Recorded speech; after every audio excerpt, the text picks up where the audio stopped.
Alrighty. Let's take a look.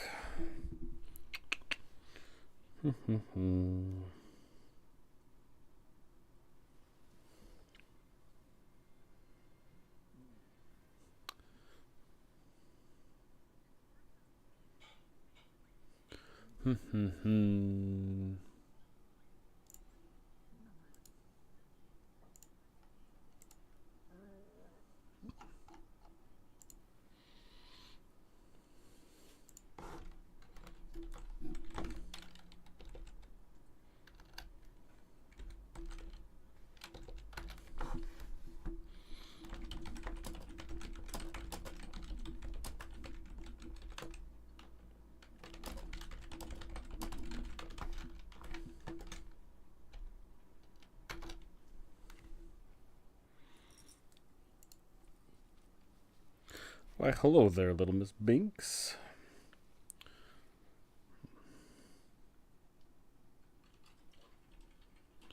Okay.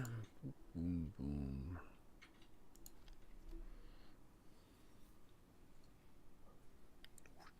Why, hello there, little Miss Binks.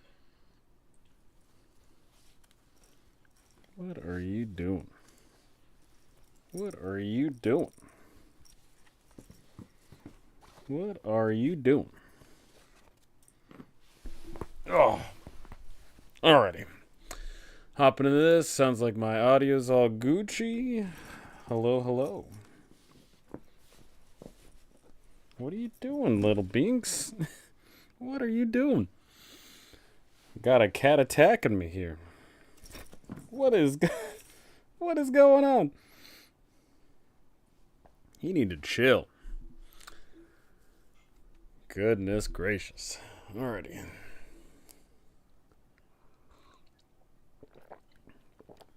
Alrighty. Cat attack over with. Hopefully I'll survive my vicious wounds here.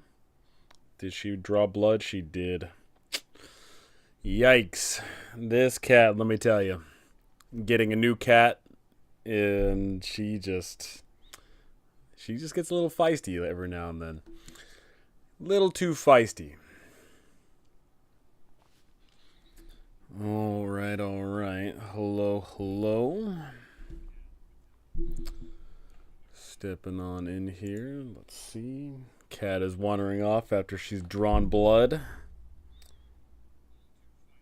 Golly. Oh, she might be back for round 2. Oh, you want to play nice this time, huh? You want to play nice this time, huh? Sweet, I finally get the chance to see a live stream. How's it going, Blood Evolver? How's it hanging? What? Oh, goodness gracious. What are you doing? Get a cat, they said. It would be fun, they said. This cat just hates my green screen, apparently. Oh, goodness gracious. Sakes alive. Alright, Binks. I'll let you devour my green screen for some time. I thought I was going to be the owner in this relationship. Turns out I was wrong. Golly. Alrighty. Yeah, how's it going, Blood Evolver? So, I wanted to work up on my TTRPG here. Pretty good preparing my Chris Strahd session for this weekend. Heck yeah. It's funny, the video I put out today, I did talk a little bit about Chris Strahd because I just feel like Chris Strahd is both so prolific in the D&D zeitgeist as well as the adventure module cover YouTuber zeitgeist. And I get comments on it to this day. You like it right there? Oh, I see. You just want to come in, destroy everything, huh? I see how it is. I see. I get it. Alrighty. But yeah, the video I put out today, I definitely got a lot of people commenting. Same here. How's it going, Mia? So I definitely got a lot of. I like to this day. Regularly get so many comments on Curse of Strahd because it's such a beefy adventure. It's just everyone knows it in the zeitgeist. If you show up to 5th edition nowadays, you're definitely hearing about Curse of Strahd. Just the way it works.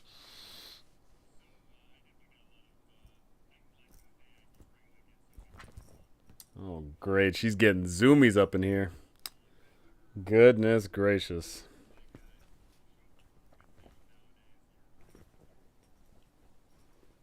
I'm gonna get freaking clawed in the face. Looting Loots, how's it going? Yeah, this cat is, oh, okay. Yeah, I just got clawed in the back there. Golly, cat. She is... She's having a real struggle with that tail, let me tell you. Oh, goodness gracious. Okay. Hopefully, my cat is God dang, these zoomies. Alrighty, hopefully those zoomies wear off at some point here. But yeah, the video I put out today, I'm pretty happy with the response so far. I've gotten a lot of comments on it. A bunch of people coming out the woodworks, telling me thanks for all the adventures I put up. But I feel like I expressed myself not as cleanly as I could have, but I didn't write a script for the video, so it just came from the heart, as it were. I don't know how to feel about scripts for my channel. There's I interact with a lot of the other D&D tubers, and they are also on the fence about scripts. Some of them actually write up every single word of their script. Some of them do, like sentences and then extrapolate from the sentences. Some of them do bullet points, and some of them just turn on the camera and go off the cuff. I've done all of those to a certain extent. I've done wholly scripts. I've done partial scripts. I've done, bullet points here and there, and then I've just flipped on the camera and just said my piece. And the thing that really sucks is there is no consistency in regards of the viewership of those videos. This comes to every single D&D tuber, mind you. And I presume more than just D&D YouTube. I presume this probably extends to all various aspects of YouTube. There is no consistency in regards of preparation in compared to viewership. Some people put so much time, money, and effort into writing the script and editing and doing this and that. And if it's a passion piece, then it may do successful, but other times it does unsuccessful. And something actually really disheartening is a lot of D&D YouTubers. I every single one of them that I've talked to has at least one of these videos where they love the video. They love what they're talking about, what they're showing, what they're doing, and it's the videos that they love the most that are regarded as the worst. Whether that be because the powers that be of YouTube deem them so, or because the viewers just don't want that type of video.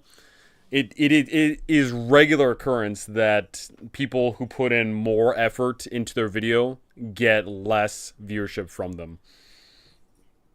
And that's really sad, but is what it is.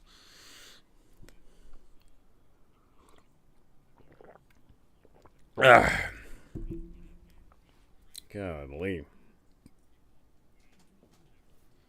This freaking cat, let me tell you, I've just been... My hands are just all cut up. Just everywhere is cut up.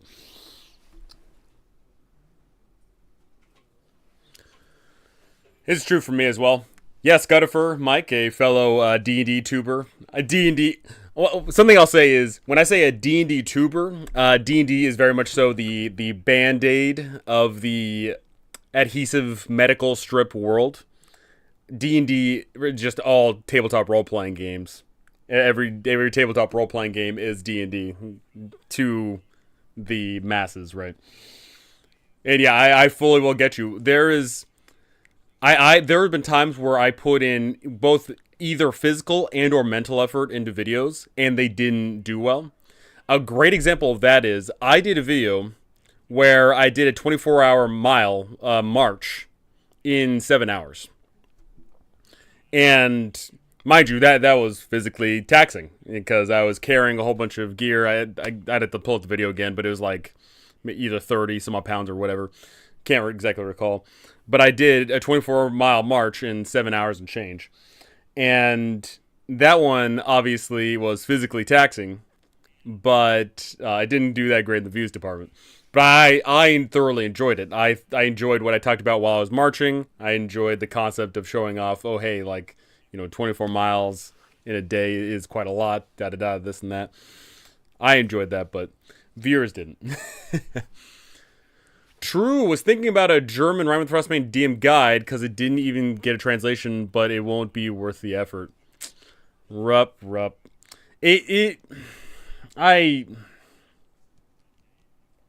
So for me, that comes down to, it is, I think, if you actually watch my video, at the very end I talk about this. I don't think the 200-page plus adventure modules is great for the player base overall. I truly don't. I don't think it, there's no way you'll ever get a perfect representation of this because you can't sit there and poll every single person, or sometimes you poll them, they don't answer truthfully, or whatever the case might be. But I would love to know what percentage of players that start a 200-page plus adventure module, how many of them actually complete it? And I'm more than willing to bet you it's probably less than 20% of players that sit down to play those big old adventure modules actually finish them. Because either one, the DM absolutely changes it. 2, there's a party wipe and the players don't want to continue on. 3, the group splits apart because of timing issues or whatever. I just don't think that the 200-page plus adventure module concept is just the best way to run adventures. I truly don't. And I do want to see a return to people making adventure locales and sites that are anywhere between 20 to 40 pages. I think that's just so much more manageable and also very rewarding for players and DMs alike, because it's a very, very hard challenge to complete a big book. But when you have little books here and there and you complete it, you feel that much more rewarded. Like you build up a stack here, stack there. Oh, hey, we finished this one, we finished that one. And I think little achievements stack up far greater than one big achievement. I think that's just a better way to go. The reason why I think your channel does so well, you serve the audience. You make videos that help them. Those videos that we make that we love so much are for us. I'm okay with lower views on that. Yeah, I also talked about that in my video as well, is if you wanted to be successful on YouTube, making videos for DMs of Dungeons & Dragons and other tabletop role-playing games is a terrible business. It truly is. I hate to break it to you, but if you are dumb, you are dumb. If you are only catering to a niche, right? But I don't do this to be super duper successful. I do it because I want to help people. What if it is 200 plus, but there are several adventures in a big area? That's fine. But something to note, Professor Pone, is very rarely is that the case for the 5e lineup. So for the 5e lineup, like Tomb of Annihilation, for example, is overarching a big epic adventure. But, of course, there is, oh, hey, there's a fun little adventure to be had here, a fun little adventure to be had there. But that's just for, the sandbox adventures that they've made.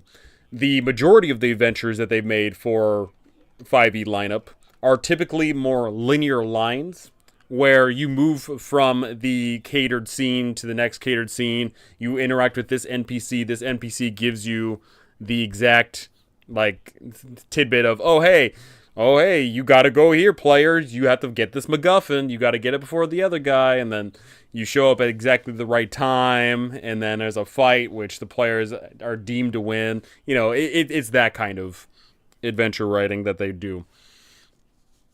Time to step up. I am writing adventures as we speak.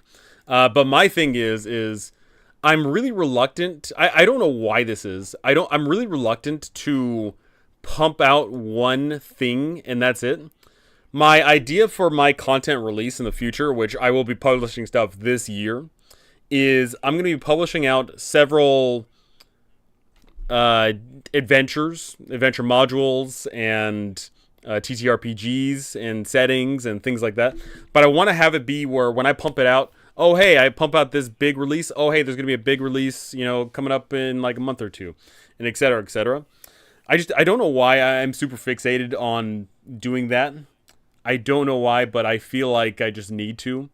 I feel like it'll just really motivate me to pump forward more content, and hopefully create my own tiny little publishing company of some repute where we can create adventures and TTRPGs and settings and monsters and whatever the frick else, right? Oh.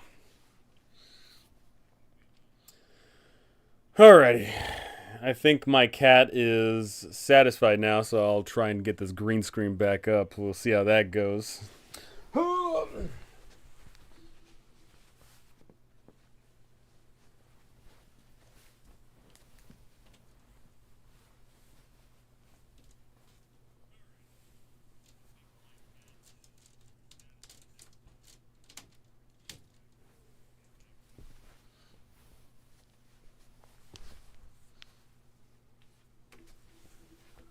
Alrighty.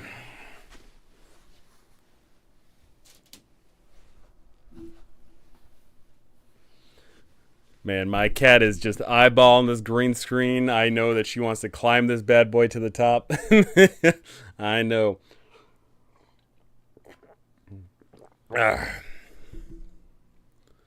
Alrighty. So, let's take a look here.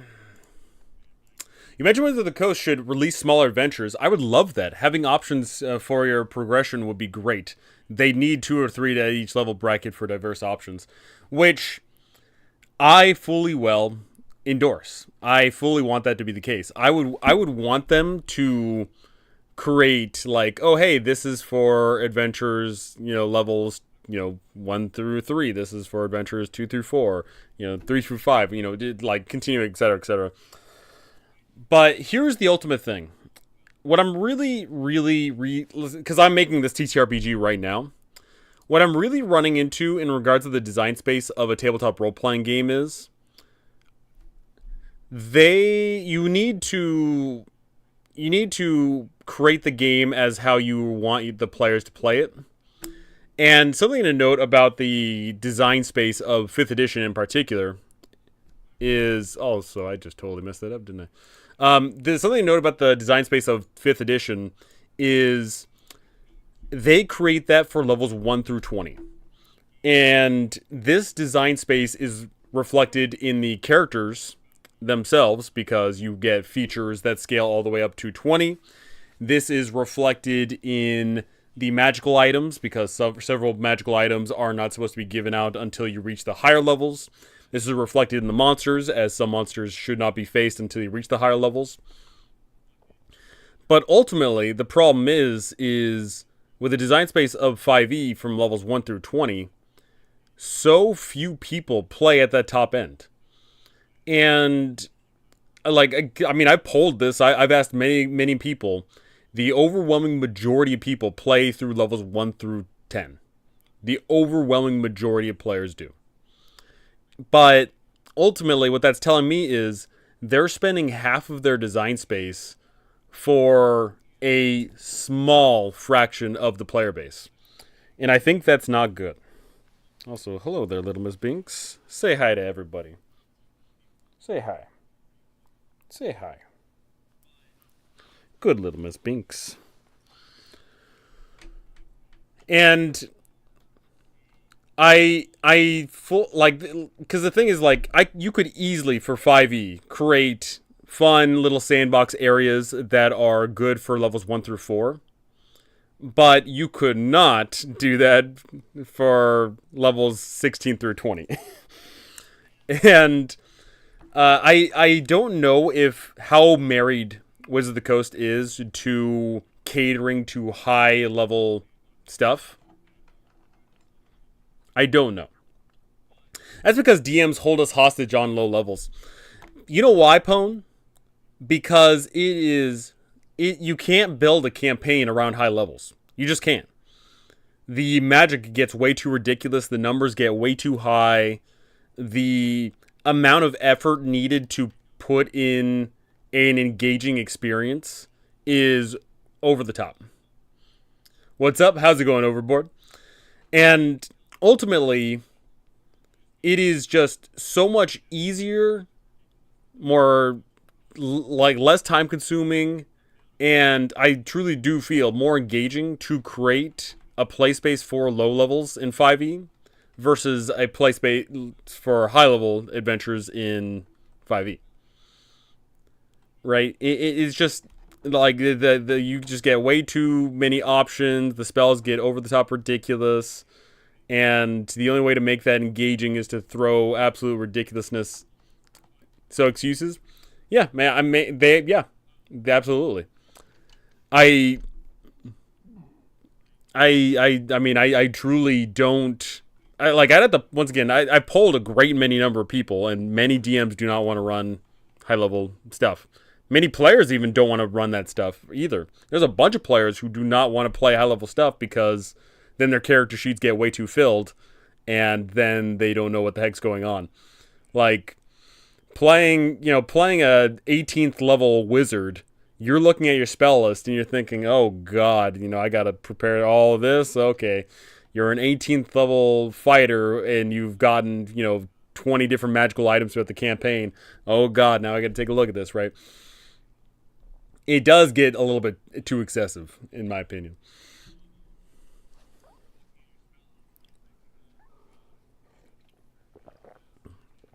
Oh, Binks, don't climb the green screen, please. Please, little baby Binks.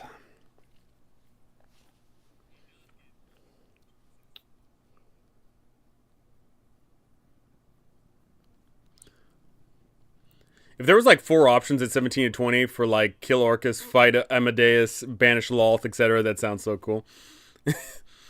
That's ultimately what we gotta do. You like at level 1 you're fighting goblins, at level 20 you're killing gods. It's just it's mandatory for how the game works. No. What are you doing, little Miss Binks? What are you doing? No, golly. No. You gotta be nice, Binks. You gotta be nice.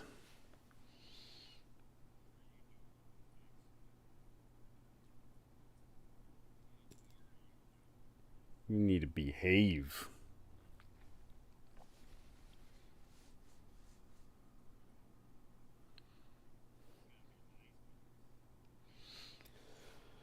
Okay. Hopefully she doesn't come tearing and clawing at me again. So, I've been building a 1 through 35 5e campaign module. It is a lot, I'll admit. The really difficult parts is I'm trying to make the campaign so each area has the ability to be all 4 tiers of play capability. Binks, you're going wild. Yeah, I will tell you this now, that guy, that sounds like a lot of work. That sounds like way too much work, in my opinion. I commend your spirits, but my goodness, there is only like something you gotta remember is it like 5e isn't just a numbers game of oh hey at level like 3 you do this much damage, but then at level 10 you do that much damage. It like for purely just the fighters, I guess yeah, it just becomes like a numbers game. But ultimately, the real issue is the spell casting. Because at level 1, the spell casting is, oh hey, the wizard can put you to sleep for a minute if you like fail a save or something. But then, once again, at the higher levels, then it becomes, oh hey, the wizard can, shoot this thing that blocks everywhere, or you teleport everywhere, or you bypass all the magic, or, like the spellcasters get just so many options that it becomes ridiculous. What is Binks' alignment? Vulcan, Binks' alignment overall is definitely. Oh, man. She's overall good. Like, I'd say over the course of the day, she probably has, like, maybe like 20 some odd minutes of badness. For the majority of the day, she's fine. But my God, I just got the tail end brunt of her meanness right now. It's exhausting, lol. I bet. The power creep with legendary items, man, wolf. Yeah, that's another thing too. Is I know that overall the majority of DMs who play campaigns for an extended period of time, they definitely hand out too many magical items, way too many. Uh, you if you actually look at like I haven't read this in the new DMG yet, but I know in the old DMG, it's something along the lines of over the course of like a campaign from levels 1 through 20, the party is barely getting any items. Like I think by the end of it, the party's only getting like for each individual, they're only getting like 3 or 4 items. It's not that much, but obviously players are demand that they find magical items in 5e all the time, and thus the power scale just absolutely exponentially explodes.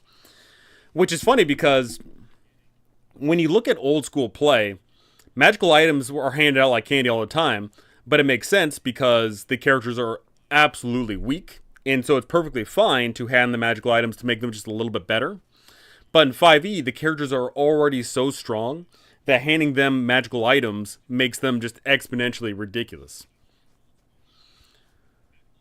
My personal solution would be to add fodder enemies or the Return to Lazy DM calls lightning rods. They are meant to be targets for the party's powerful spells to let them flex. Yeah, so ultimately another issue with 5e's high level design is the adventuring day. Right? If you literally are DM, like many DMs do, where you get into 1 to 2 combat encounters in a day, then it is ridiculous because the spellcasters, blast off their absolutely ridiculous spells, and that's the end of story.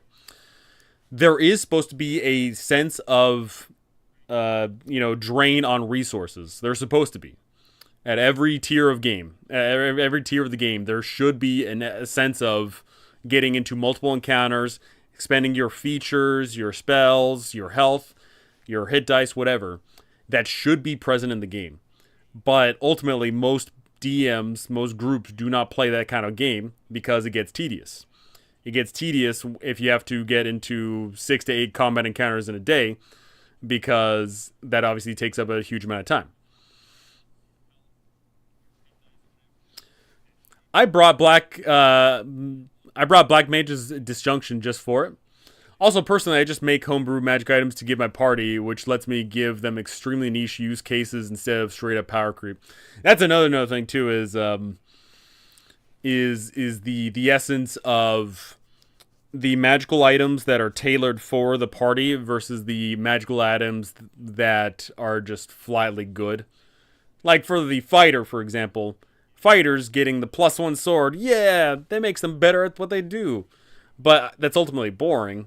The fun things are the fighter getting the sword, which lets them, overcome a certain obstacle. Like, maybe the sword extends and you can use it as like a pole vaulting thing or, fun things like that. That's way more engaging.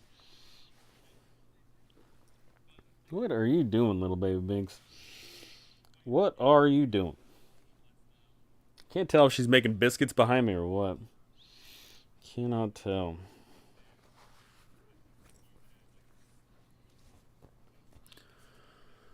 Alrighty, so let me try and get some work on this here. This is a class for my upcoming TTRPG Make Believe, the Red Hood. Their stats are survival and courage. At level 1, you may spend 1 hood token to gain upper hand on an attack roll, saving throw, or ability check against a monster you are actively hunting. Okay, I like that. I think that's good verbiage there. I love encouraging my players to find creative solutions instead of hit thing really hard. That's another issue too. I find with a lot of modern gamers is a lot of modern gamers want to play the game of either one, do more damage, or two, roll good. I want there to be more creative solutions. And also, I don't want combat to always be do more damage. Combat should have more focus on, like, you know, if you want the cinematic gameplay of, like, oh, hey, we're in combat, but there's pillars falling, so you gotta deal with the pillars. Oh, hey, you're in combat, but there's little Timmy's trapped down the well. No, no bite. No bite. And to get that engaging, to get that engaging fighting, you need to have more than just do more damage. You need to have things that encourage people to come up with creative solutions, moving around, etc., etc. I really like the longer short rest, long rest system. 1 day short rest, 1 week long rest. You can have those 4 encounters over the long period of time. Yeah, that's another thing too is when you have the short rest is 1 hour, long rest is 8 hours, the only way you can challenge the players over the extended period of time is you can't. It's as simple as that, right? And you always had to come up with the, oh, hey, players, you got to get to the bottom of that dungeon tonight or else something really bad's going to happen. And that's well and fine every once in a while. But if the whole campaign is, players, you got to go down to the bottom of this thing. You got to climb to the end of the dungeon right now. If that's every single adventure, that gets stale. But if you do extend out the time of, oh, hey, it's 8 hours for a short rest, long rest is a week, then you can play around with the time structure a bit more. Alrighty. Hood tokens. Yep. Fearless Resolve. At level 2, gain upper hand on saves against fear effects. Allies within 10 feet have resistance to fear while you stand firm. I need to change the verbiage of that. Allies within 10 feet have... let's say... Allies within 10 feet gain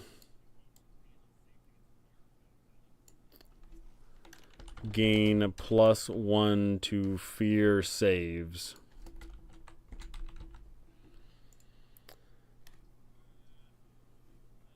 Boop. Level 3 alignment here. If you are pure, you banish evil within 10 feet, spirit save, or be repelled for 1 minute. I'll change that to 1 turn. Virtuous, ward an area preventing supernatural creatures from entering for 8 hours. Spirit save. I overall with this product here, I need to figure out how I'm gonna word the verbiage of like things like save versus this or save versus that or whatever. I need to figure out a consistent way to verbiagize that, but I'll figure that out later. Balanced, identify the vulnerabilities of any creature encountered. Okay. Dark, gain temporary access to a monster's ability. Example, regeneration poison. I need to expand upon that a bit more. Let me just look at the Wicked, though. Transform partially, gaining monstrous features for 1 minute. Once again, I'll change that to turn. Claws...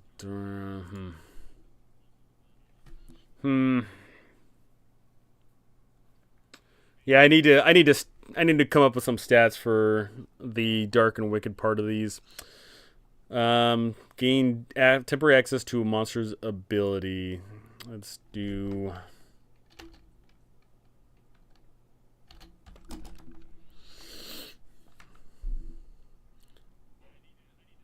ability for 1 turn. Let's go with...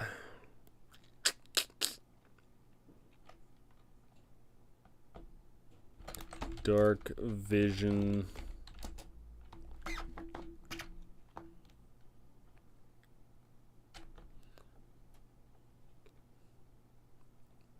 +2 damage. And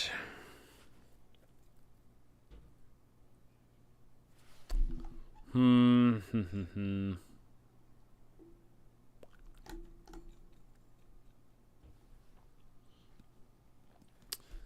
say, or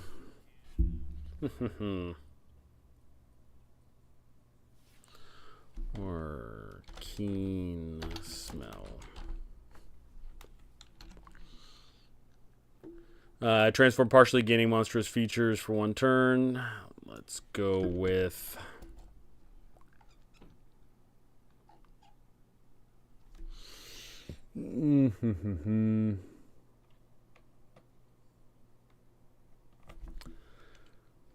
claws for 2 attacks.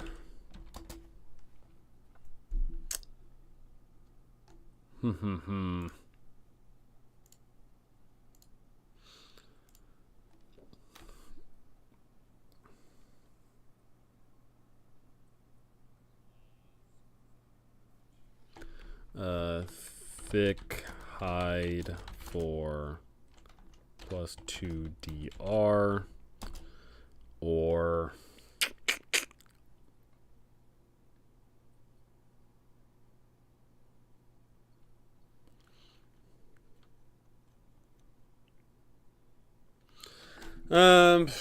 claws for 2 attack, thick hide for 2, or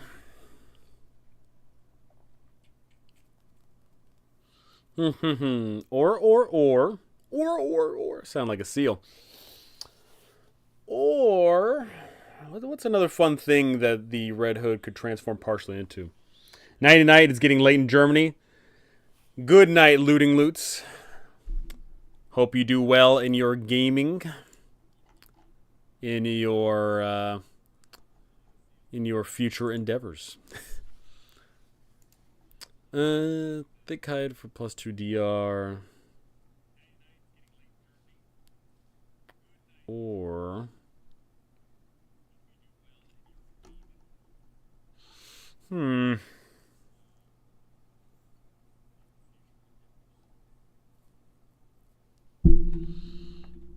also, I need to change this alignment. Each cost 1 hood token.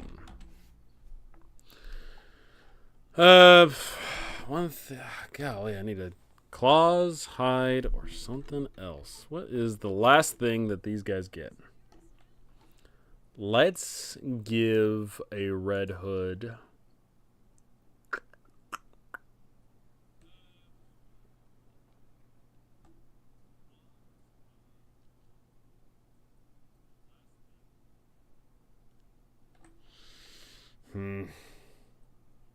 Man, I am stumped on this. I'm trying to think.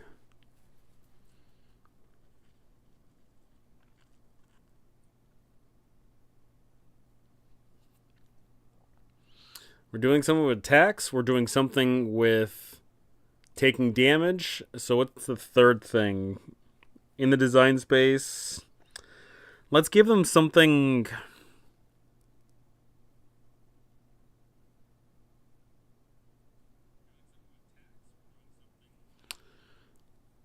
Let's give them something like social.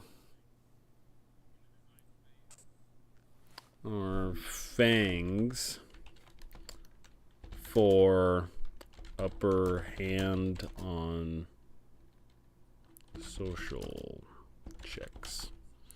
Yeah, they bear their fangs and gain upper hand on social checks. Perfect. Alrighty, at level 4, you cannot be tracked by non-magical means. When hidden, you gain upper hand on your first attack. At level 5, spend 2 hood tokens to disguise yourself as a monster to avoid detection or infiltrate. Last 1 hour. Do I want this to only last an hour? Actually, I want this to scale. So I'm going to say that this lasts 1 turn per level. So at level 5, this lasts 50 minutes. But at level 6, it lasts an hour. And then level 7, it lasts an hour and 10 minutes, etc., etc. Ward of Protection at level 6. Once per week, spend 3 hood tokens to place a ward on a person or object, making it immune to supernatural harm for 8 hours. I dig that. Dire Resolve at level 8. When reduced to 0 HP, spend 2 hood tokens to heal yourself for 2d8 plus your courage modifier and stay standing. Yeah. Master of the Hunt. At level 9, you can summon allies to help hunt a powerful creature while leading all allies within 30 feet. Gain +1 to attack rolls and saving throws.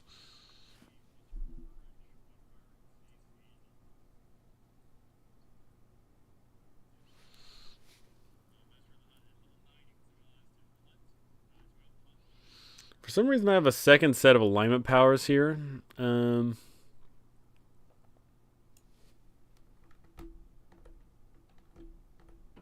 Oh, this is where I expanded upon it, of course. Fully transform monsters and gain the claws, regeneration, frightful presence.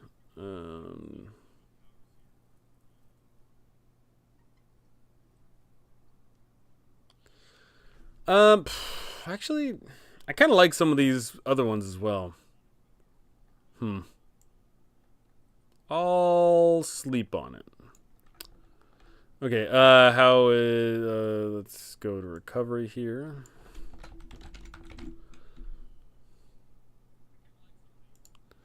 One for a rest, or one earned by slaying monsters, completing hunts, or protecting settlements. Alrighty, and then this has to be changed to hood.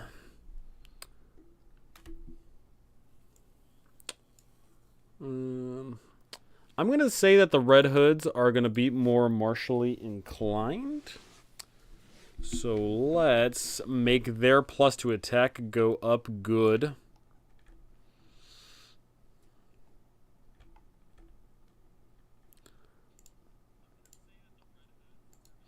Hello! What are we up to today? How's it going, Lock?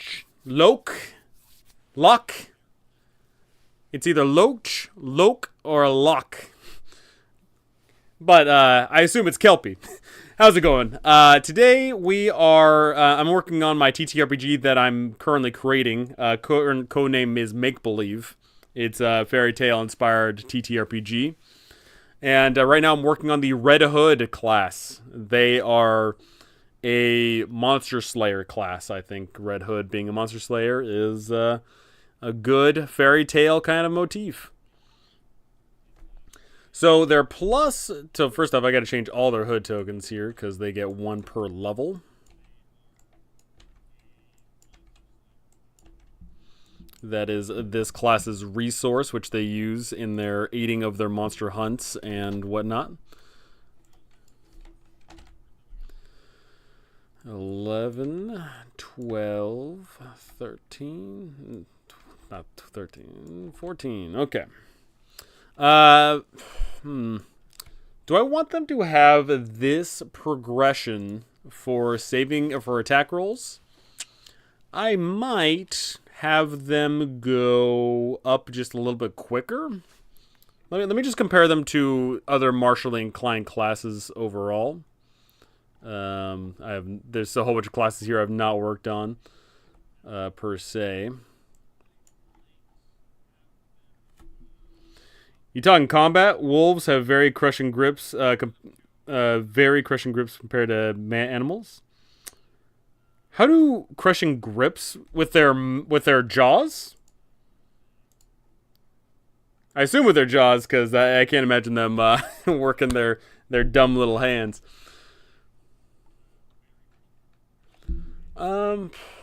Okay, so my knight class has a +1, 2, 2, 3, 3, 4. I might have them also. Olfactory senses.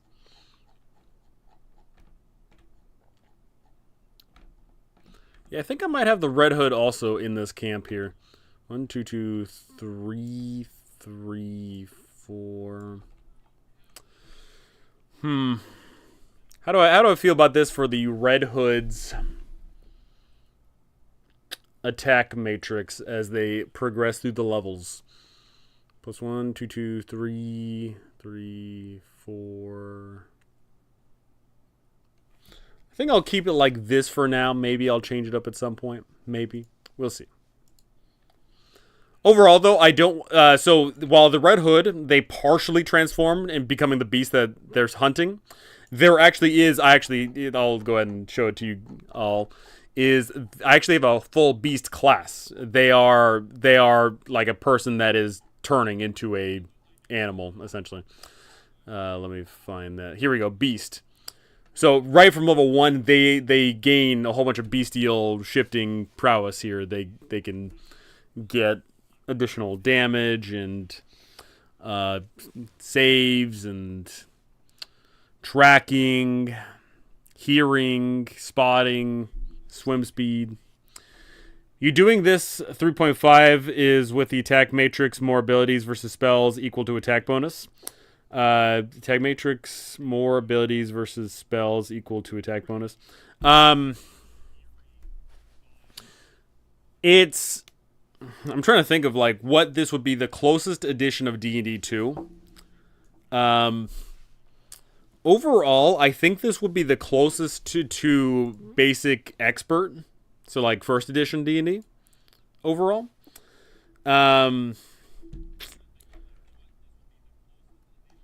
Because overall, when it comes to classes, each of the classes are going to have their own XP progression. All of the classes have their own hit dice, which ranges from D4, D6 to D8. And then all of the classes have their own saving throws. So like the beast here, they start off with 15, a 12, 13, 14, 13 for their beginning saving throws. But then you look at this other class, they have 10, 14, 12, 13, 11. So whenever you are subject to any saving throw at all, whether that be a spell or from like, rocks are falling on you, whatever the case may be, you make a saving throw, and that's tied to your level. That's tied to your class. It's not tied to a flat DC. So, for example, being a fireball rings out, and it's going to strike this beast, and what's this next class here? This next class is the champion. So, fireball rings out, and I say, hey, fireball is shooting out at you. I need you to make a fortune save. So the beast, all they have to do is roll d20 and get a 12. The champion, however, they at level 1 they would need 14.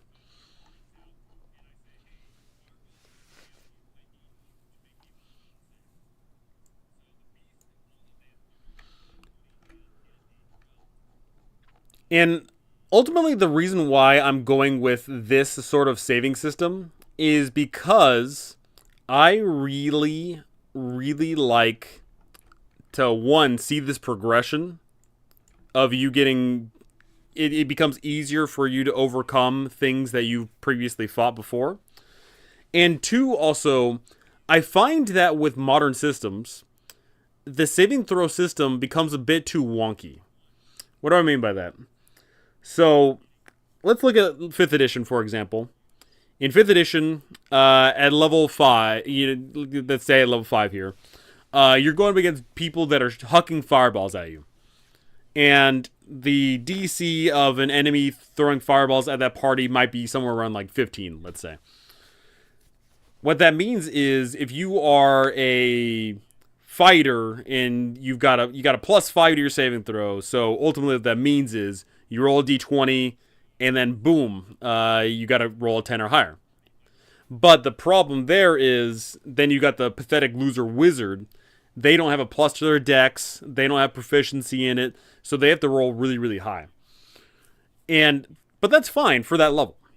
What ends up being the problem is your numbers don't scale if you're not proficient in it. So then we flash forward to now, let's say, level 12.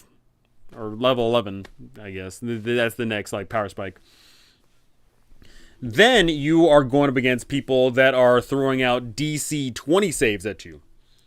And once again, the fighter has been scaling this whole time. So the fighter now has like a +9 or a +10 to their saving throw. So that save is still the same. They still have to roll a 10 in order to overcome it. However, the magic user, or the wizard, is hosed because their thing is not scaling. So if they've got a +0 to their dex and they're not proficient in it, they need to roll exactly a nat 20 in order to save on it.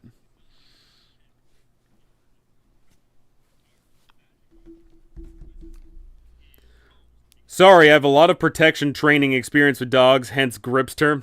No problem, no problem. I I haven't worked with dogs in a while. It's been a hot minute. But so ultimately, my problem there is the DCs get higher and higher. But if you are of not a fringe case, but of a pretty typical case of not being good at it, it becomes more and more impossible to deal with it. But with a system like this, it doesn't matter how obstructive someone is. You go up against the dragon at level 1 and it shoots its breath at you. It's a DC. It's not a DC, right? In this system, it is, hey, the dragon rolls its breath at you, roll a fortune save. And that's tied to your class. This class in particular here, this Red Hood, they've got a 12. Or actually, I haven't changed around the saving throws on this thing yet. But let's say, for instance, I keep that. It's 12. And that's surmountable. But over the course of time, they get better and better at it. Now, something I might implement is certain monsters might say, hey, make a save at -2 or something to reflect how incredibly awesome they are. That might be a thing. But ultimately, no matter how bad you are, I want it to be the case where you can succeed and also, very importantly, reflect how you've grown over the course of the campaign. From a full bite molars, not poor frontal bite with fangs. Okay. I still need to change up the Puppet Master. I'll finish up the Red Hood and then I'll move on to the Puppet Master here. Okay, so I need to so every single class in this campaign or in this TTRPG, they get features tied to their alignment. And that is a way to both, have there be subclasses without there being subclasses, because I don't want there to be subclasses in this system. But also as a way to reflect your actions. Like, oh, hey, you do these kinds of things, you end up having these kind of powers. I really like that. Some classes are going to be less feature heavy than others, ultimately. I'm wondering now, because I'm looking at these alignment powers that I've got here. I wonder if I might have 2 alignment powers on this one. Actually, no, that'd just be too much. I think it'll be too much. I'm just gonna get rid of this. Boom. I talked myself out of it.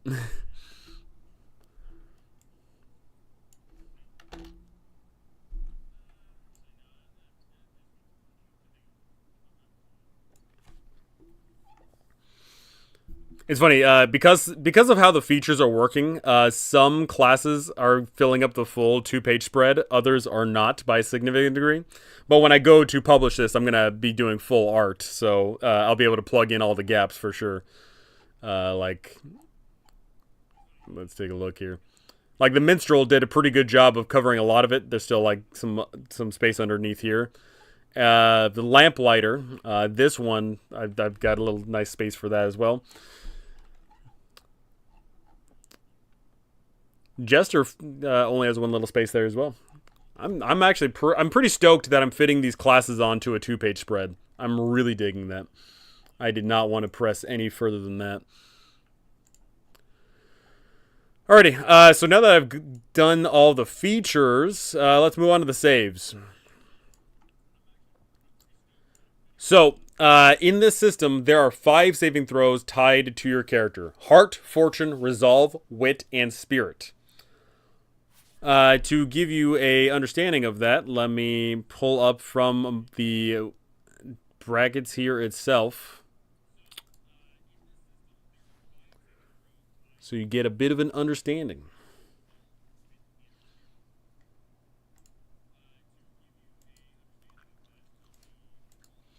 As my Microsoft Word refuses to pull up. Oh, it's not responding. Great. Microsoft Word, you're letting me down. What are you doing?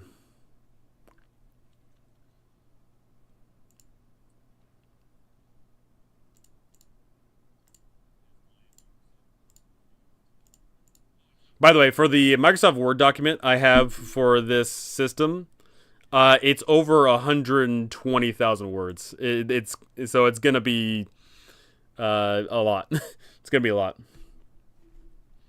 If you got Fortune, a gambler class in a dice rolling game would be a really funny meta style character. That would be. I mean, I have the Jester, if that counts. So here's as follows. Heart is for resisting magical enchantments, charms, and spells that affect the emotions or mind, such as fear, charm, or confusion. Fortune for evading dangerous or unlucky situations that rely on instinct, luck, and agility, such as falling debris, fire, or traps. Resolve for standing strong against physical challenges, poisons, and effects that test stamina like petrification, paralyzing spells, or illness. Wit for avoiding mental traps, outwitting logical effects, and resisting spells that target clarity and intelligence. And lastly, Spirit for enduring life-draining magic, curses, and forces that threaten the soul, such as necromancy, ghostly powers, or demonic influence. So, with all said and done, the Red Hood, they are a Monster Hunter class. So but to give them balance, they need to be good at certain things and obviously not great at certain other things. This is why I prefer open source software and no bloat. I recommend LibreOffice. I'll have to check that out. Let me pull that up real quick.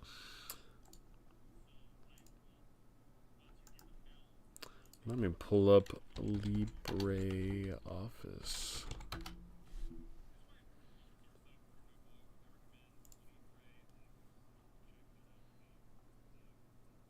Out now, LibreOffice 24.8.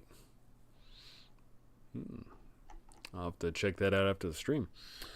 So this is a Monster Hunter class. Their whole job is hunting monsters. Their whole feature bracket is about fighting monsters and looking like monsters and partially becoming the monsters that they hunt. So overall, what saving throws are they going to be good at, and what saving throws are they going to be bad at? So hunting sensing monsters, can the monster hunter make items from the monsters they defeat? Yeah. Yeah. I don't see why not. I don't see why not.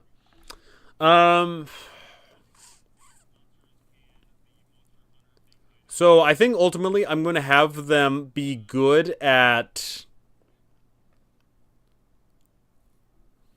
I'm going to have them really good at Resolve and Spirit. So let's say for Resolve, let's bump that down to a 12 and then keep the Spirit at 13. Let's make the Fortune a 13 as well. And then...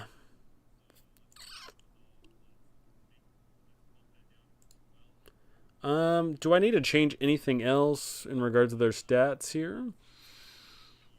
I think this might be a good starting line here. 15, 13, 12, 14, 13. I think I'll keep that. So currently how I have it is for your saving throws, you start off at the number, and then you stay at the number for 2 levels. Then at the 3rd level, you go down by 1. And then by the 4th level, you go down by another 1 and keep that for 2 levels, and etc., etc. So we have 15, 15, 14, 13, 13, 12, 11, 11, 10, 9, 9, etc., etc. So let's get down to it. 13, 12, 11, 11, 10, 9, 9, 8, 7, 6... Oh, did I already mess that up? No, I did mess that up. 7, 6, 5, 5,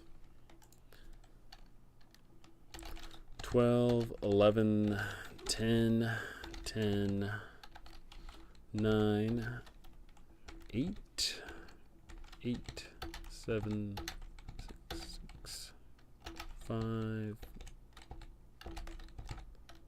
4, 4. And then those don't need any changing. Perfect. I think this is a good lineup here for the Red Hood. I may finick around with their XP threshold. I think that might be the only thing. I may have them require a different XP amount, but we'll see. Alrighty, now on to the Runesmith. So something I'm going in with a design mentality here is I've got I want every single class to be a derivative of the 4 classes. You've got the fighter, the thief or the rogue, the cleric, and the wizard. And I want every single class to be a derivative of one of those 4. So the Red Hood is, oh, they're like a fighter, but they specifically deal with, fighting monsters. Then I've got the Runesmith here, and my idea with the Runesmith is, oh, hey, they're like a cleric, but instead of casting overt spells, they deal with buffs and debuffs on their weapons and armor. So ultimately, their beginning little stuff here is all well and dandy, but the real issue is I will not be able to fit all their rune system on this page. Their rune system is going to have to go in the spells list because they got so many runes. So let's take a look. At level 1, you can engrave a rune onto an object or surface during a rest. I'm getting rid of any vernacular that deals with short rest because there is no such thing as a short rest in the system. Runes last for 8 hours or until activated. You can maintain up to 2 active runes at a time, increasing with level. And at level 1, you can spend a rune charge to enhance your runes. Empowered runes deal additional damage, provide greater bonuses, or have extended durations. At level 3, your alignment pops in. You get holy runes that heal allies. You get, if you're pure, if you're virtuous, you get protective runes that shield allies from harm. If you are balanced, you get versatile runes that adapt to your situation. You get, on dark, you get offensive runes that weaken or hinder foes. And at wicked, you get corrupt runes that drain life or curse enemies. At level 4, you can engrave runes onto weapons or armor, enhancing their properties for a single encounter. For I should say a single turn. For example, you can grant a weapon an elemental damage type or imbue armor with magical resistance. At level 5, you can spend 2 rune charges to overcharge a rune, doubling its effect or area of impact. Overcharging a rune causes it to break after activation, rendering the surface or item unusable. So if you got a sword you don't care about, you slap on a rune, you overcharge that bad boy, you swing, and you blow up your sword, but hey, you got a cool effect out of it. At level 6, you can engrave a complex runes during rest, because there is no such thing as a long rest. I'm like, finagling with all vernacular here. That lasts until dispelled. These runes can anchor powerful effects like summoning berries, magical traps, or even localized blessings. Level 8, you can detonate an inactive rune within 60 feet, dealing 46 damage to all creatures in 10-foot radius. So hey, if you're not using your rune for the intended thing, you can have it blow up. At level 10, runes you create are permanent until activated or dispelled. Additionally, you can maintain up to 6 active runes at once. Get really spicy at the late levels. And at level 12, you can engrave legendary runes capable of extraordinary effects. So I've got this huge list here of the runes, but I started posting this on here, but then I realized, oh hey, this is gonna just spill over. I can't fit these all on here. So I'm just going to have to take all these out and put them somewhere else. And in fact, that's actually causing one of my errors, so I might as well just see. But I just want to show off a couple of these. Summoner or bust. The Runesmith is not a summoner, good sir. The Runesmith is a, they're a cleric that does cool stuff. Instead of casting lame-o spells, they get to do fun things like put a flame rune on, an ice rune. They get runes of restoration, etc., etc. So I'm just gonna delete until I get until I free up the space here.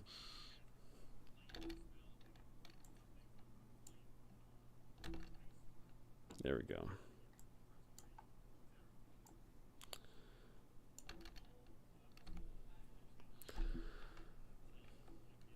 summon runes.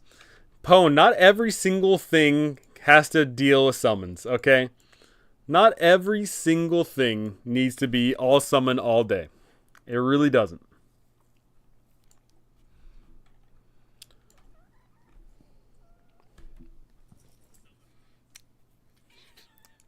Hello, little baby Binks. What are you mewing for? Alrighty, this class is a D6 class.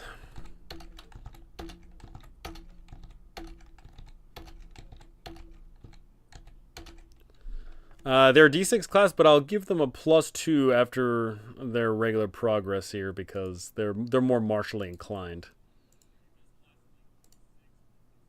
All the other ones don't get that privilege. In regards of the XP, I'm gonna bump their XP requirements. They're definitely a unique class. I don't know if I want to go with 2,500 or 3,000 for these ones. I'm probably gonna say 3,000. I'm probably gonna give them a 3,000 XP meter because they are unique and do a whole bunch of crazy things. They have options and utility, and thus they need to pay the price. Baby Binks, okay. Baby Binks is tired of me. I'm gonna let her free.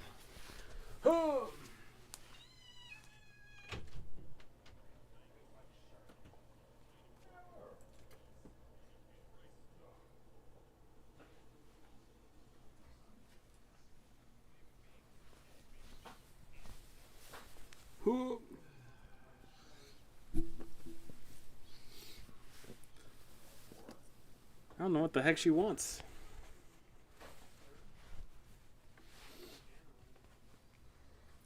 Alright, Binks. I don't know what you want, but it's not feeding time at the zoo yet. You got 1 hour. Is he daddy making you go free? You don't want to go free. Well, you're going to lose your tail. Better watch out. There you go. Alright, I kicked her out.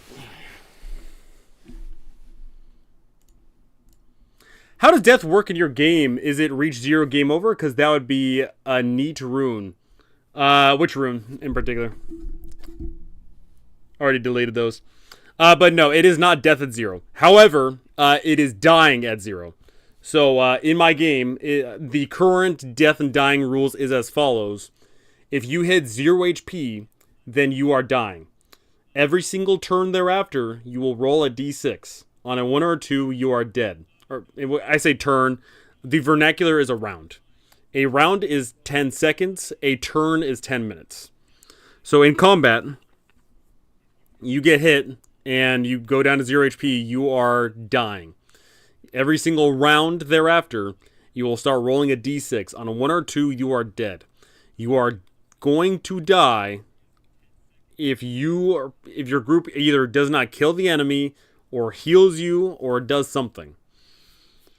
And there's no medicine check in this. This is not a DC 10 little slap and tickle and get them up all nice and dandy. No, they would need to do either magical healing right away, or they need to end the combat and patch you back up.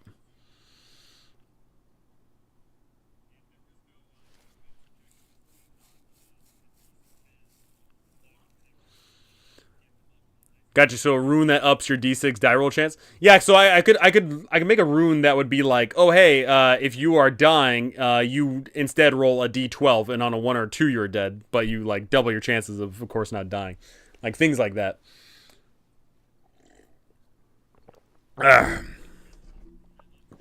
Alrighty. Maybe one additional roll, something like that. What? Something that's very important about this game is I want to create a fun design space, right? I want to create, like, you know, the fact that we're having this discussion is awesome because the design space is there. The design space is there to allow for, oh hey, you know, instead of it being you know, you can create effects that affect it a certain way, this and that. I really like that. Alrighty, 12 up to 24. Uh, 40, 80, 150,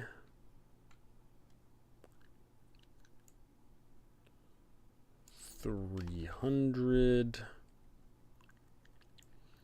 450,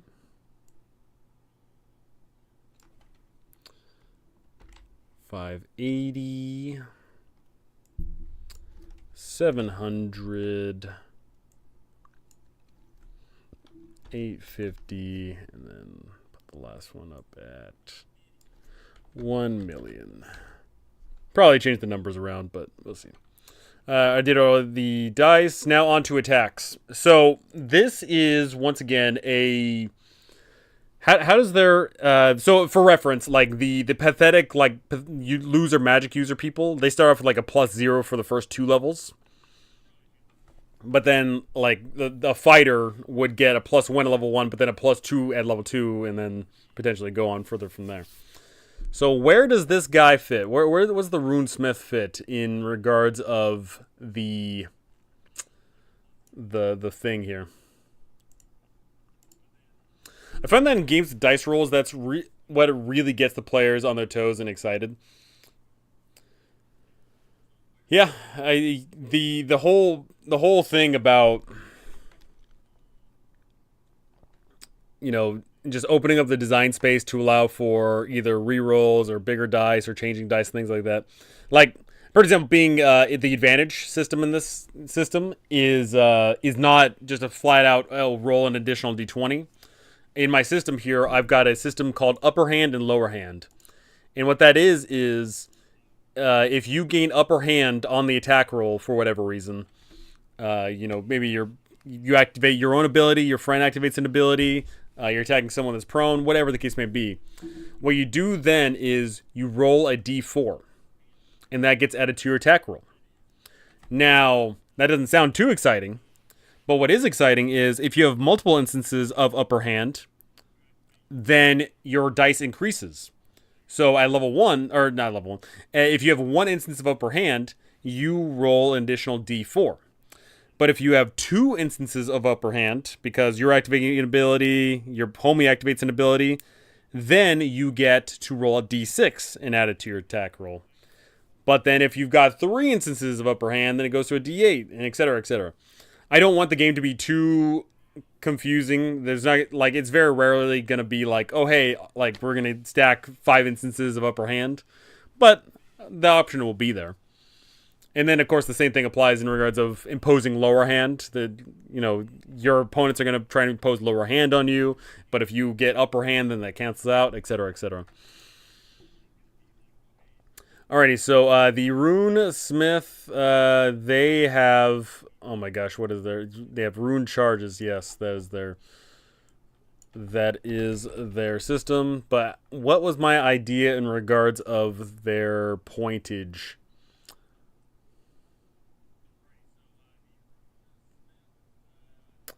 Yeah, I think these ones are also going to be... I think these ones are also going to be 1 per level.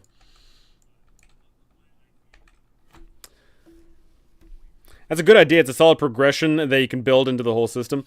Yeah, and one thing I really like about it too is one, you know, it encourages that active play of like, oh hey, you know, do I want to save my thing for if someone imposes lower hand on me so I can cancel it out, or do I want to just try and get the jump up on someone, or do I want to just stack it all at once and try and beat down this baddie? Mind you, that doesn't apply just to attack rolls. That applies to everything. That applies to both skill checks, and it also applies to saving throws. So if you, for example, if you got like, if someone's trying to impose a save against you and you got a really bad save, then doing anything you can to get upper hand on that could be a good call. And it also really helps out the idea of like the buffing classes as well. I want the classes that buff people, like the minstrel and the jester and things like that. I want those classes to really have their time to shine. Be like, oh hey, we did all that because we saved on that because of you, or the enemy missed their attack roll because you imposed lower hand on them, things like that. Alrighty, so yeah, what am I gonna do with their attack matrix here?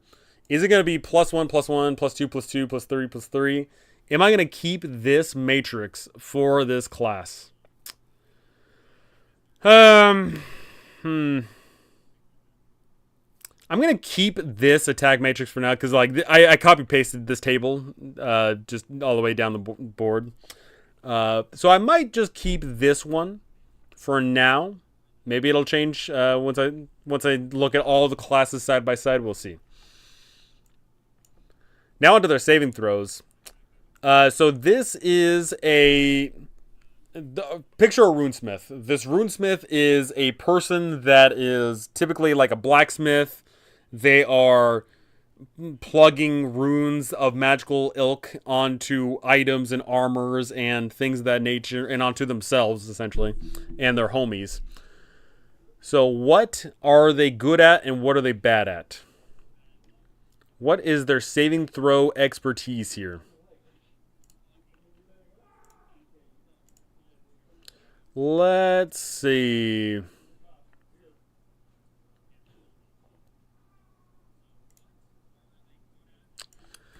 I want them to have a really good resolve save. And I want them to have a good heart save. I think that's what I'm going to draw the line there. So I want their resolve to be a 12 right out of the gate because they're a physical sort. And then have a heart of 13. Let's make their fortune a 15.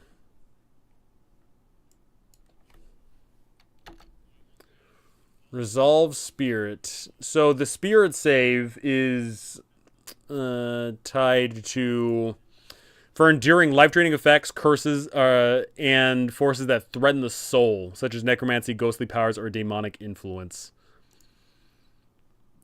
Versus the heart saving throws is for resisting magical enchantments, charms, and spells that affect emotions or mind. Actually, yeah, you know, I'll make a heart of 14. Spirit, I'll keep a 13. And I think that's a good list there. I'll have 12, 13, 2 14s, and a 15 for this one. I think that's what we'll keep. So let's go down the line here. 12, 12, 11, 10, 10, 9, 8, 8, 7, 6, 6. Fortune does not favor the bold in this one. 14, 13, 13, 12, 11, 11, 10, 9, 8, 7. I have to change so much, so sad. 12, 11, 10, 10, 9. Oh, I done messed up. 12, 11, 10, 9. That means it's 8. 8.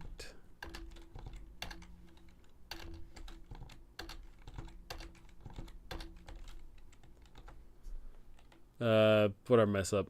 12, 12, 11, 10, 10, 9, 8, 8, 7, 6, 6, 5. So that means that goes down to 4 and 4. Alrighty. Wit is good and spirit is good. Okay. I will post all of the. I will have to begrudgingly move the runesmith's all of their runes to their spellcasting because their thing alone already takes up 1 page, and I've got to remember for the design space of these classes, I got to keep all the classes on 1.5 pages essentially. It's quite a lot. Alrighty, this scoundrel. The scoundrel is the thief of this game. They are essentially like just the classic thief. So their stats are guile and luck. Level 1, gain luck points as your core resource. At level 1, spend 1 luck point to disengage or sprint even if surrounded. So, in this system, if you are tied in melee, you can't just go around willy-nilly because you're going to get whacked. The Trickster, however, will be able to do that free of charge. Risky Gambit. At level 2, declare a risky action, daring, leap, or bluff to earn 1 luck point. Failure results in a significant consequence. So I need to mechanically do something with this, because it might be a little bit too obscure here.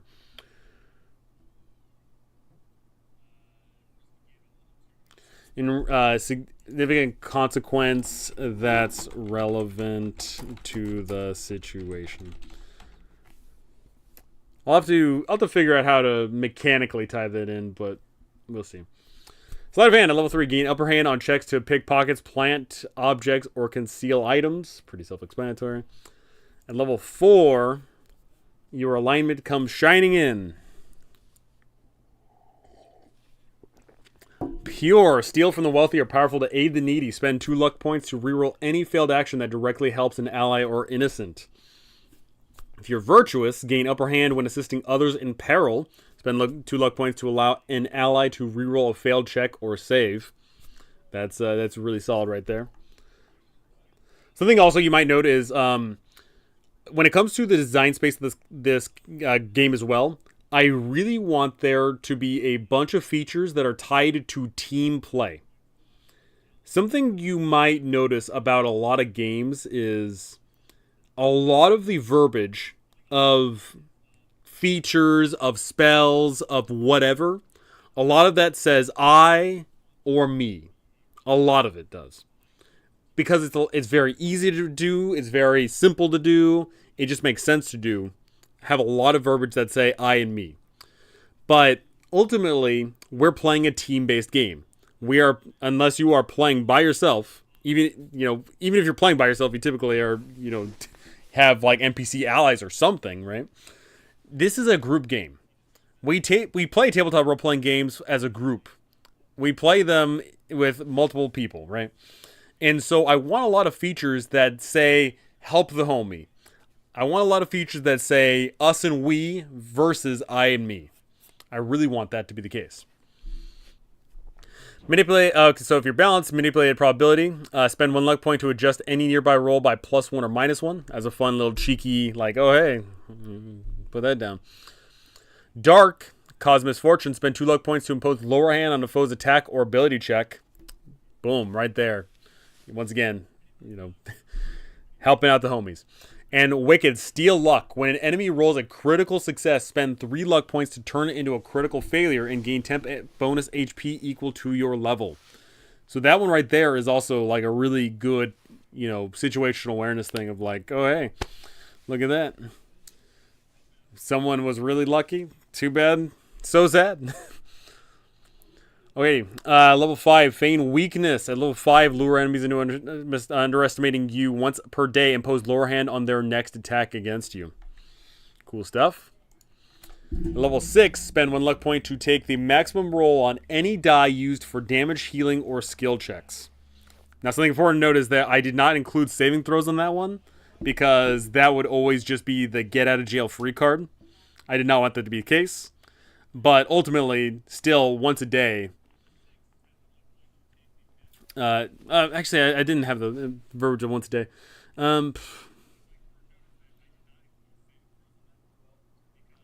I'm still fine with that though. I like, because luck is a resource, and if you burn through your resource, then you're kind of SOL. So is what it is. Wait for the drowning. Spend luck points to convince an enemy to make a deadly mistake. I mean, honestly, like, I kind of like that idea, right? It is like, if you're in a situation like that, then I think that's cool, right? Like, if you both create a, in a situation where that would come into play, I think you should be rewarded for not only being put in a situation like that, but also paying attention to your class and paying attention to the game, right? I think that's cool. At level 8, create a diversion. Spend 2 luck points to blind or confuse enemies within 10 feet, giving allies upper hand on attacks for 1 round. Once again, giving allies upper hand. Not yourself, giving allies. Playing the part of the homie. At level 10, your guile-based checks automatically succeed against creatures with lower will score. Simple. You become a deceiver. And Fate's Hand. At level 12, reroll any failed attack, saving throw, or ability check once per day without spending luck points. But, once again, that's a level 12 ability. If you get there, good for you. So, for this one as well, I had also this as well, but I'm going to get rid of it all. It's not what I want.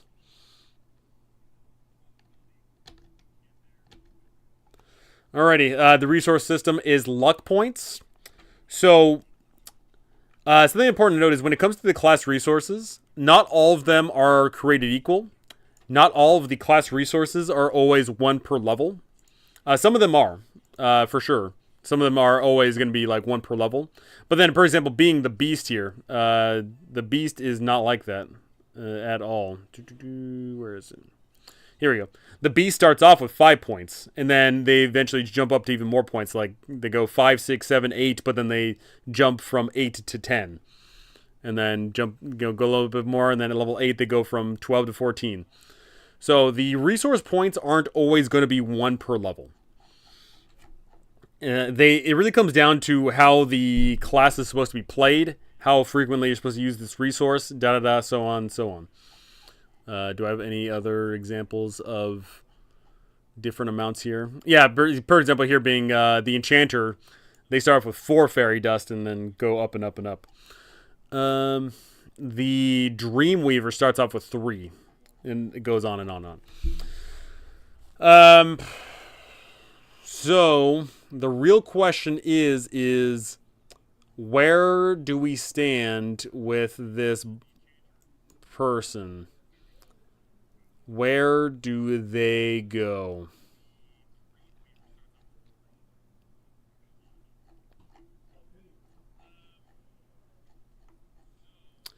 Hey, just wanted to pop in and thank you for all your Christmas Drug content. So helpful. Jeeves, I am so glad that I was able to help you.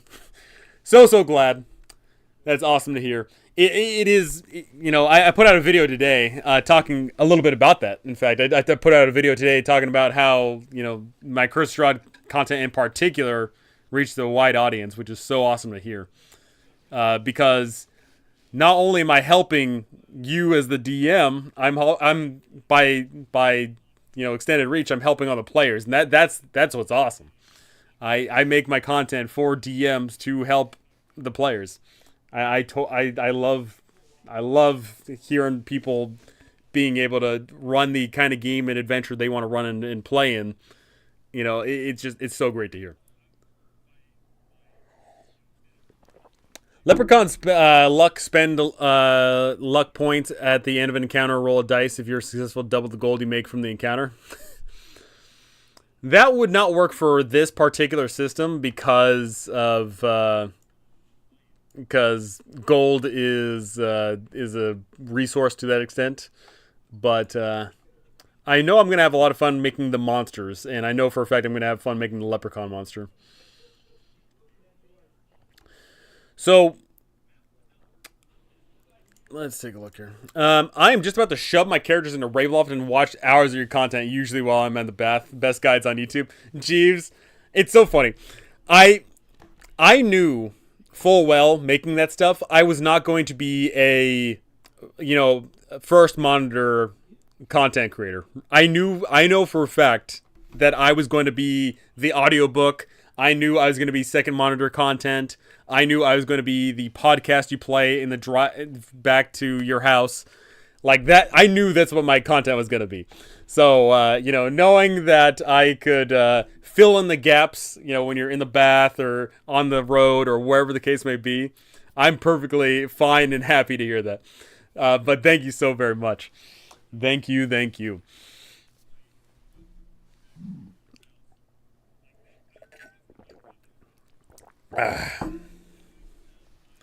Face for radio. Listen, I absolutely got a face for radio. I'll tell you what.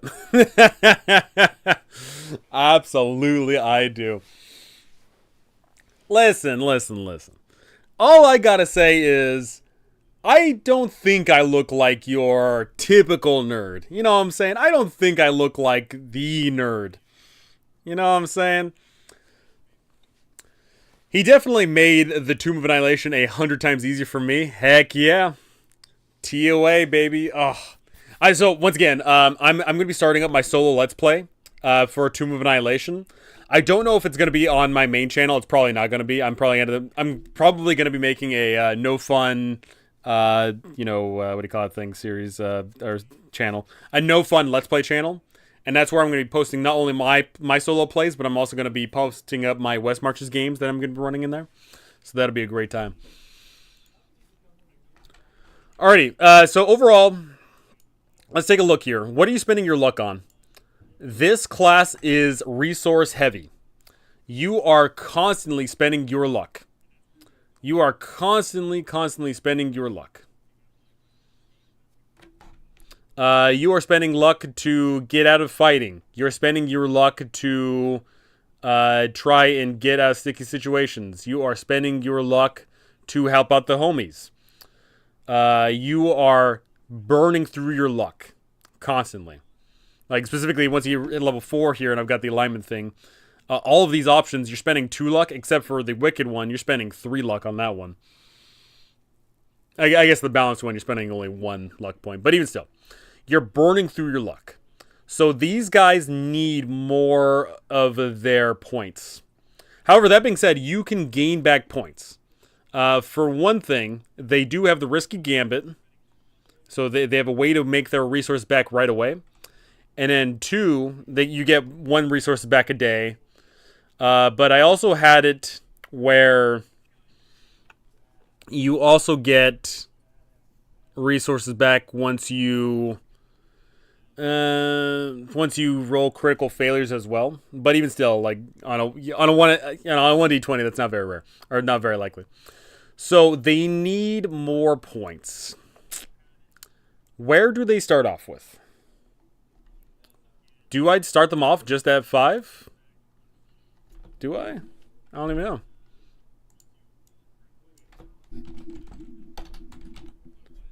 I'll get to the resource in a moment. I'm going to do their XP. Their XP threshold is going to be low, baby.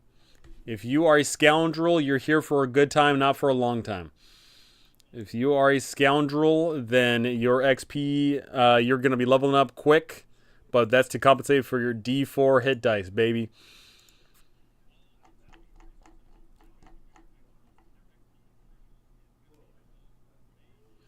Yeah, I'm thinking I'm just going to make it 12.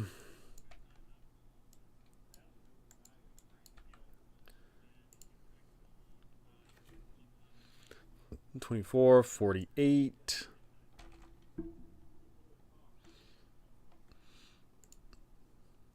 48.96.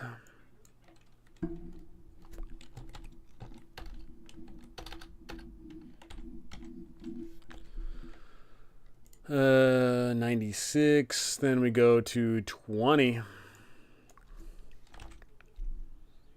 40. Oh!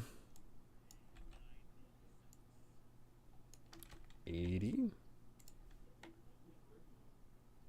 160.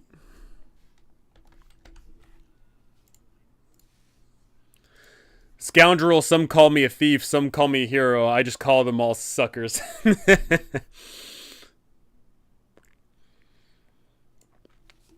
Let's take a look. 160, 280.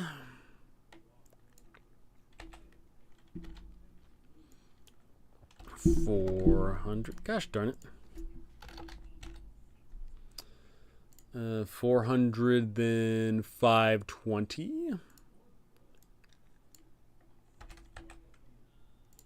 Then 640. And then 760, was it? 76. 76 trombones. Okay. Next up, they are D4 hit dice, baby. They are not. They are not here to stick in the fight.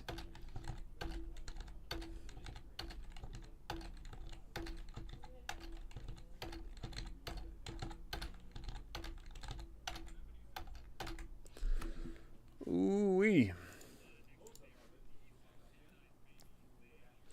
And then their attack matrix. Let's sorcel out what their attack matrix is going to be. They are not fighters. They are not going to start with a +1 to hit.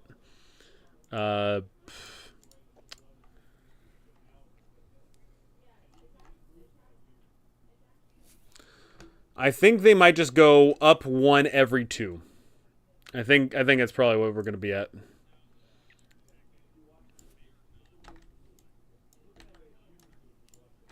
Boom, boom, boom, boom. 4, 4.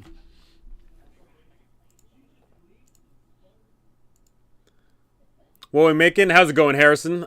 We are making a fairy tale themed tabletop role-playing game. We're currently working on the Scoundrel class right now. Just earlier, we were working on the Runesmith and the Red Hood class. This fairy tale tabletop role-playing game is current title is Make Believe, and the idea behind it is it's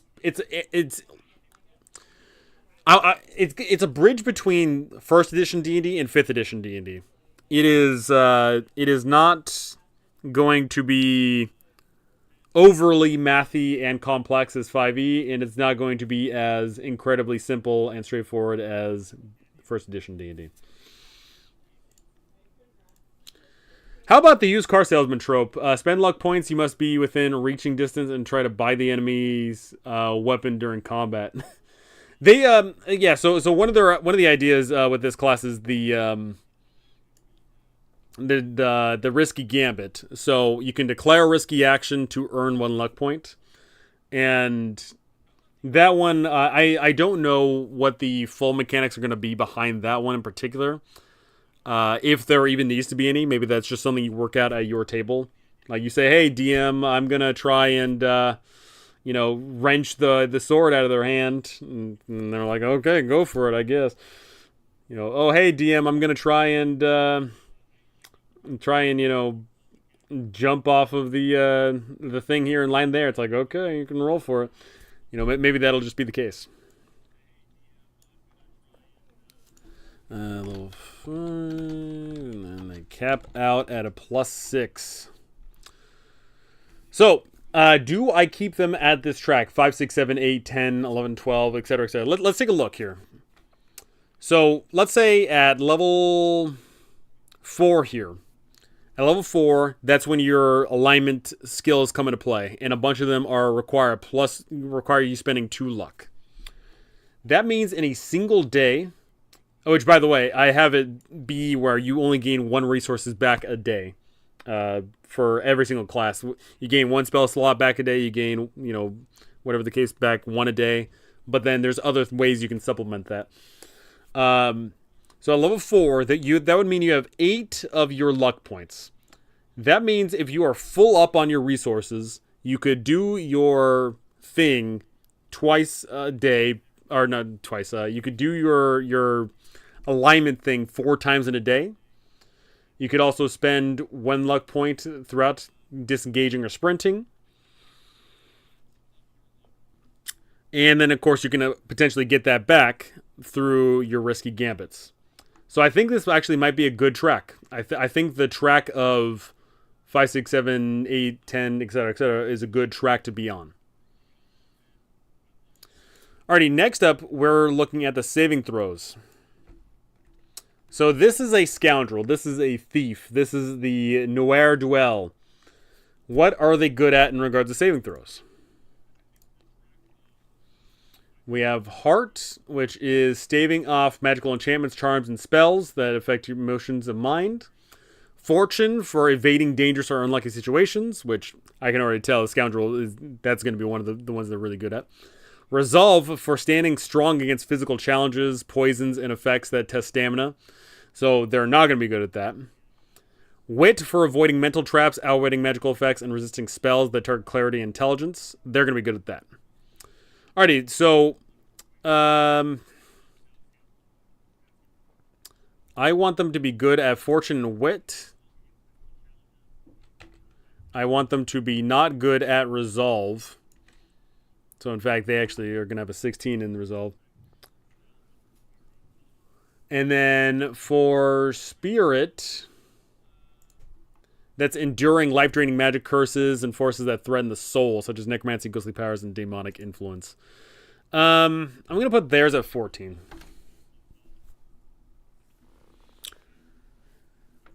Because something to remember is this class is leveling up very quickly because they have a low XP threshold compared to others. So I think this is perfectly fair. Alrighty, because we're keeping the heart the same, I don't need to change that. The fortune and the resolve. Okay, let's change this bad boy up.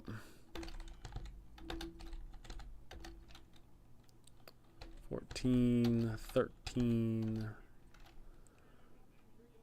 12. Yeah, 12. 11, 10, 10, 9, 8, and 8. The wit is going down. Not 110. That'll be a little bit tough with a D20. 110 with only a D20 and potentially like a plus, 2 or 3 would be pretty tough. 10, 9. No, 10. Next one is 9. That's 8, 8, 7.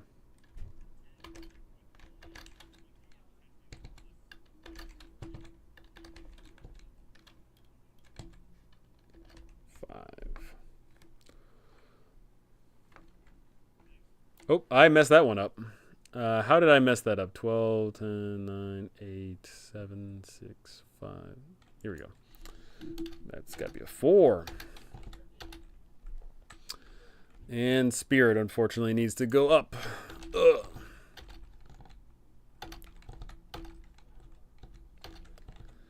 Ten, 9, 8.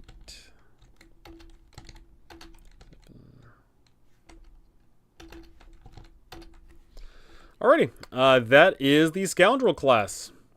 Boom, they're just they get up into fun shenanigans. They do their thiefy stuff and they high roll their luck to try and get good things and help out the homies.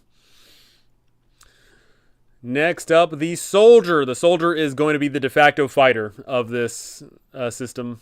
They're just going to be the pure classic fighter, end all be all. That's what they do. They are fighters through and through. So they are going to be the most. I'm so something important to remember is this is not 5e. This is not a system where you get like 10 classes and then a whole bunch of subclasses. This is you get a bunch of classes and each of the classes does their own unique thing. So there is no subclass, and ultimately that's going to end up being some of the classes are air quo simple and or boring depending on your nature. The soldier is going to be one of them. I'm going to have the soldier just be your classic fighter. So with that, the soldier gains a bonus action each round usable only for shoving, sprinting, or taking a defensive stance.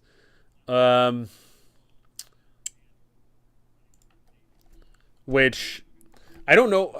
So I have shoving and sprinting. Those are like key words. I don't have defensive stance as a keyword. I don't know if I am going to incorporate that as a keyword. I don't think it comes up enough to have that warrant it. So I'm probably just going to say defensive stance plus 1 AC.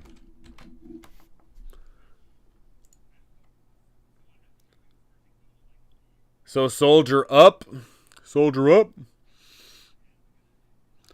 Iron Resolve. Add Resolve bonus to all Resolve and Spirit saves. Resolve. Okay, so I need to change that. Resolve is I can't have Resolve be both a stat and a thing here, so I'm gonna have to change their core class stats here. Might and what's the Resolve gonna change to? Resolve and up as in underpowered. No, they're gonna be good. It's just that they're gonna be not like, oh hey, I've got 50 different options. It's gonna be like, oh hey, you're a fighter. You're here for doing what you need to do, right? Resolve and endurance, fatigue.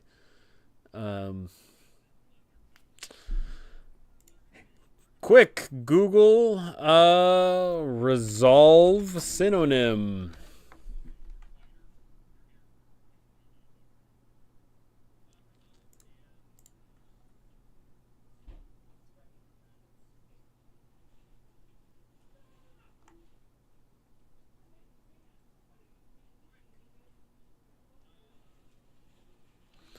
Um.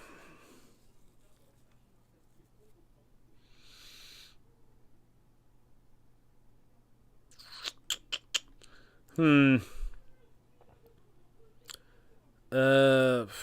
Resolve determines endurance, resistance to fatigue, and overall health in grueling conditions.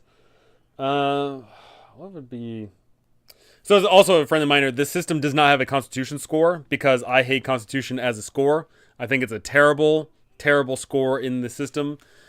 Mind you, something very important to note is in the very, very first ever Dungeons and Dragons supplement, Constitution did barely anything.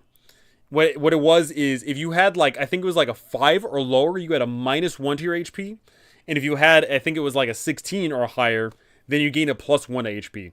Overall, Constitution barely did anything. But unfortunately, in today's day and age, when you look at modern systems, Constitution is a very, very bad score because if you have a +0 and your homie has like, let's say a +2, what that means is for every 2 or 3 levels, depending on the class that you are and whatever, for every 2 or 3 levels, they have a whole extra hit dice worth of HP more than you. It is such a bad stat. For me, Constitution literally takes away from the game. The whole system is balanced around a certain number. And when you have some people going above that number, or also very importantly going below that number, it's not good. So I'm getting rid of Constitution as a score. I just don't think it adds to the game. In fact, I believe Constitution takes away from the game. That being the case, though, Resolve for the soldier here is going to add to several of their specific mechanics. But it's not Resolve. It's going to be Might and I can't have Resolve be both a stat and a saving throw. Resolve.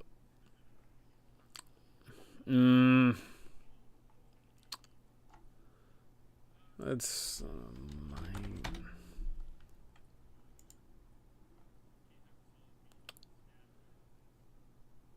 it might just be stamina. Stoutness. Let's go stoutness.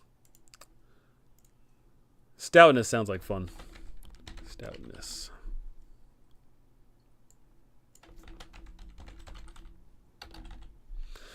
Alrighty. Iron Resolve. Add Resolve bonus to all there we go. Gotta change that up now.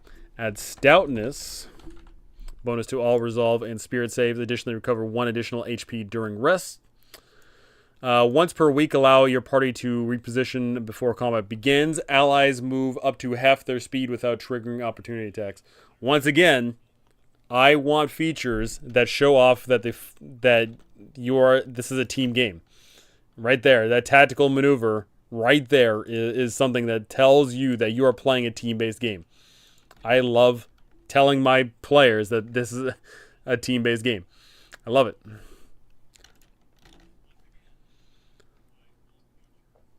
Alrighty, alignment powers. The alignment powers had to start at level 3, so that's at level 3. And let's unboldenify that. And drop you down. I'm actually just going to move alignment powers down here. Gosh darn it. Level 3, your alignment shapes the soldier you are. Okay, so if you are pure, you grant temporary HP to allies within 10 feet equal to your level as a bonus action once per day.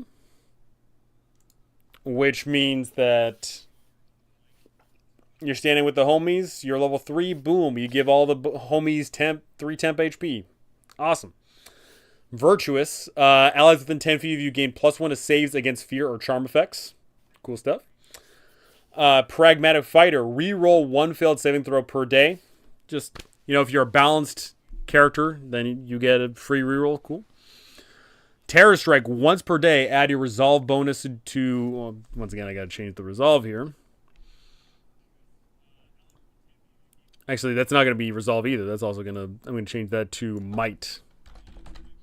Bonus to melee's attacks and damage. And force the target to make a heart saver become frightened for 1 round. And if you're wicked, when you drop an enemy to 0 HP, regain 1d3 HP. I'm probably going to have to change that. It's probably just going to be regain 1 HP. So this is like you're a fighter, you're up in the thick of it, and you're a wicked individual. You're smiting your foes down. You're regaining HP for it. I dig it.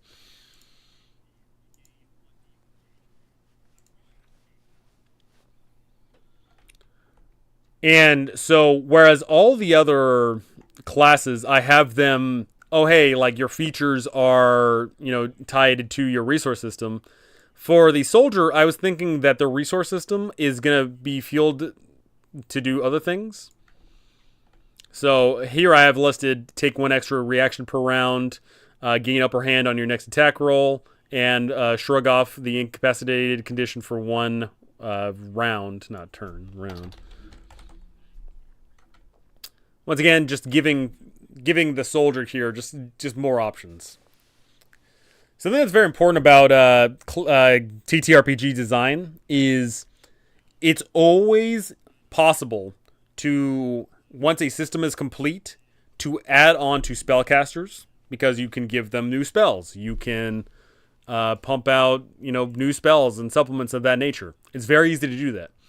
But the unfortunate truth is that is often not the case for the martial classes. The martial classes, they're typically hosed by the design space of the game.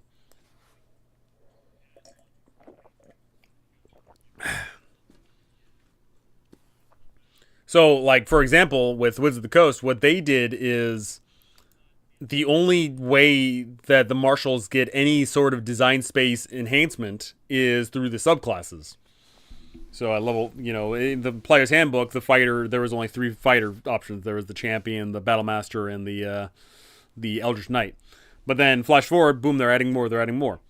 But then when you look at the other classes, like cleric or the wizard, their design space not only grew with their subclasses, but their design space also grew with their spells.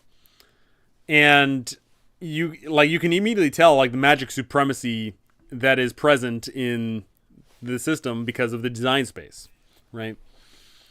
And so, like, as I'm making this right now, I'm considering that option. I'm considering, oh, hey, if I want to add on to the system later on, can I do that? And so, for example, being with a soldier here, I could add on more options to their battle points, right? For the scoundrel, I'm trying to think of what I can add on to their design space. And off the top of my head, the only thing would be, of course, adding, once again, to their resource system. And so I'm hoping that, the resource system is a way to allow the design space to grow, because it's going to be super easy, once again, to later down the line create spells for the classes. It's a little bit tougher to create more design space for the non-spellcasters.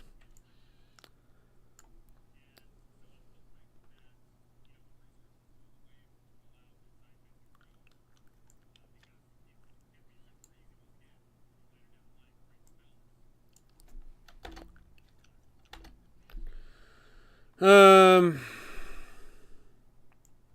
Also, something I was very curious about is the idea here of regain 1 battle point per successful attack or save. I think that might be just like too much feeding into itself. I think that if I have it be where you are constantly getting your resource back just for that might be a bit too much.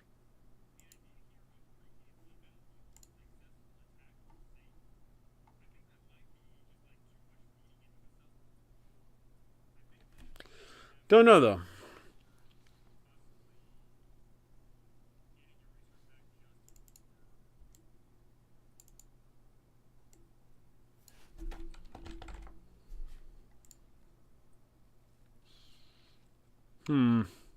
Don't know yet.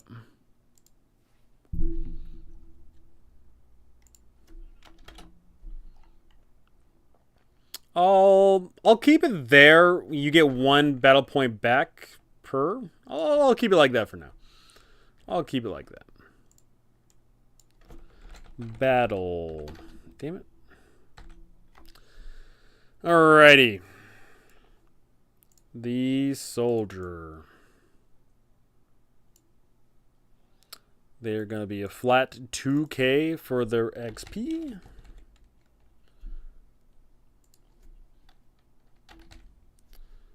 Boom, boom. Which bumps us down to 16. Oh, golly. Math. I didn't play math-based games to do math, okay? 32. 64. 120. 240. 360.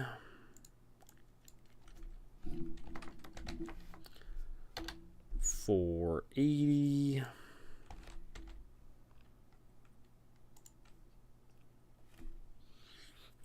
600. 720 question mark? 720, yep. And yeah, 720 and then 840. 840. 840, yep. Alrighty, they are D8 hit class through and through.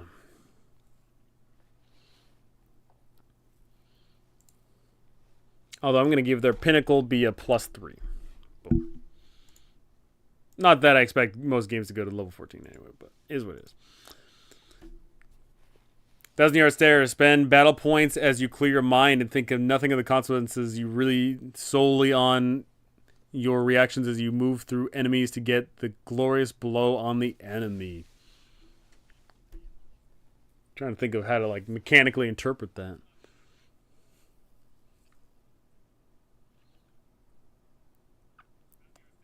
So actually here's how I'm interpreting that. I'm interpreting that as you can choose to not have your alignment affected upon your actions. That's actually something I'm gonna blatantly steal your idea here, because something important to note about this system is alignment matters. You start off at a certain alignment depending on your choices of background and class and so on and so forth. But your alignment changes over the course of the game. Depend if you do good deeds, then your alignment goes up. You do bad deeds, your alignment goes down, etc., etc. I had not even considered a system for classes where your alignment doesn't. You can choose to have your alignment not shift around. I actually really like that. So I am going to put that somewhere around here.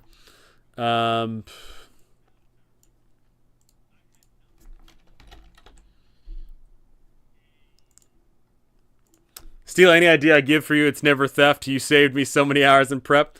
So that guy, unfortunately, that means I'm gonna wring you dry. You give me an inch, I'm going to take a mile. But thank you so very much. That is a very excellent deduction. I did not consider that. Soldiers of Fortune. Soldiers of Fortune. Wow, I really like that. Soldier of Fortune. Um, you can choose not to have your alignment score changed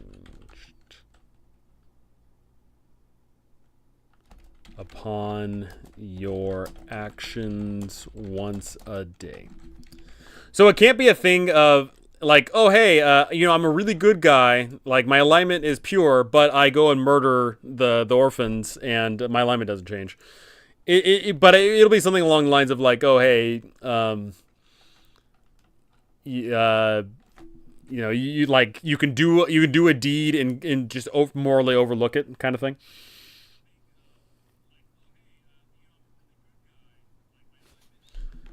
But that is once again, I'm very happy with this design space that I'm creating here, because that right there, like I created this design space of, oh hey, your alignment is shifted. Your alignment starts at 0, and if it goes plus, it can go to +10 to the good, and it can go to -10 for the evil.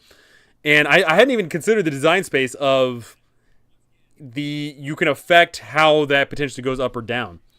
That's that's a whole new thing. I'm like, things are just flooding in. If you do it too often, you should have to make save versus shell shock, is what they call it in Vietnam. Shell shock. That that's called shell shock, and this is called coup de grace. They no longer have to suffer a terrible life. Oh no. Oh no. But that's a very good call there. Alrighty, so the fighter. So or the soldier, I should say. There's no fighter in this class because I don't want to step on D&D's toes, after all. Now, that being said, I want the soldier to be the best at what they do. Also, I need to change this to be at the top there. So, is it going to be the case of, do they get a +1 every single level? Would that be too much? I know for a fact it's going to start at +1 and then go to +2 at level 2. But are they going to go up 1 every level? That might be a bit too much for the system.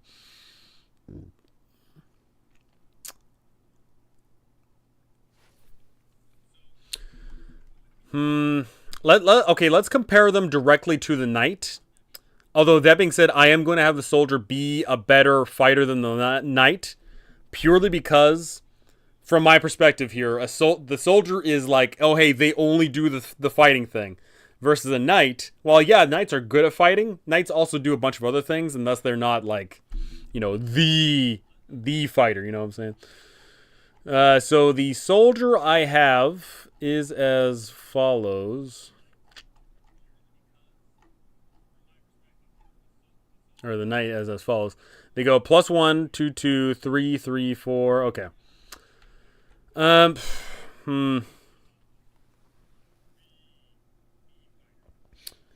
They shouldn't do a lot, be good at what they do. Yeah, exactly. So I want them to be better than the knight.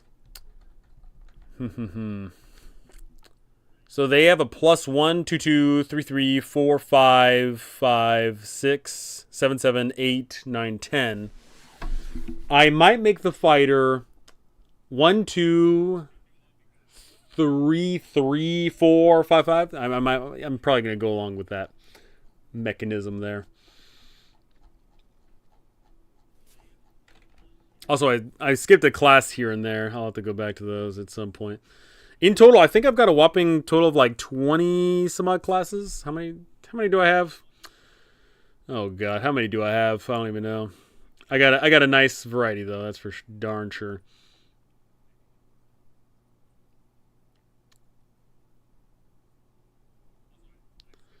Alrighty, I've got 1, 2, 3, 4, 5, 6, 7, 8, 9, 10, 11, 12, 13, 14, 15, 16, 17, 18, 19, 20, 21, 22, 23, 24. I got 23 classes.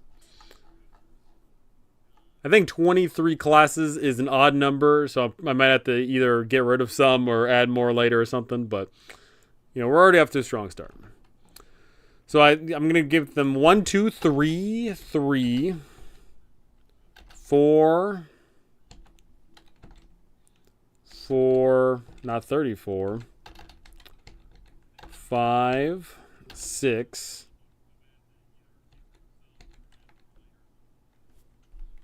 7, 8, 9, 10,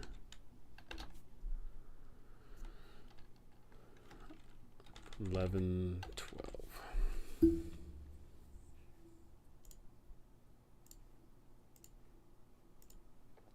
Soldiers in real life used to be given improvised ammunition books that they used to make weapons and explosives on the go if they ran out or escaped captures.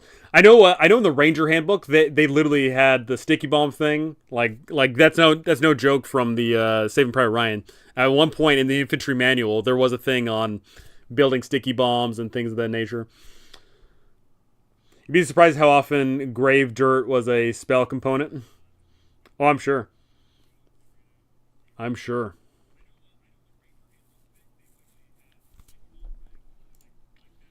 So the fighter is just really good at what they do. Got it. Okay. So the fighter saves. Where do I put fighter saves? I think ultimately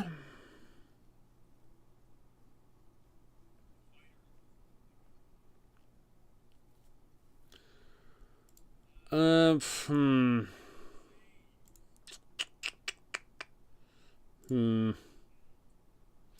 going to have their heart save not be good, so I think 15 is already a good start there.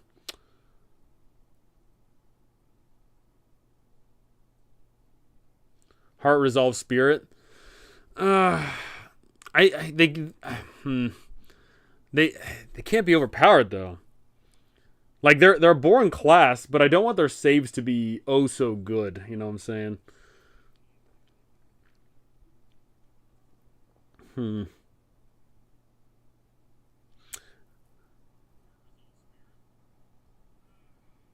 What's funny is I'm actually looking because once again this is just the template I've been using for all of them. Like the numbers change on every single one of them, but I'm actually kind of liking the numbers for the fighter here.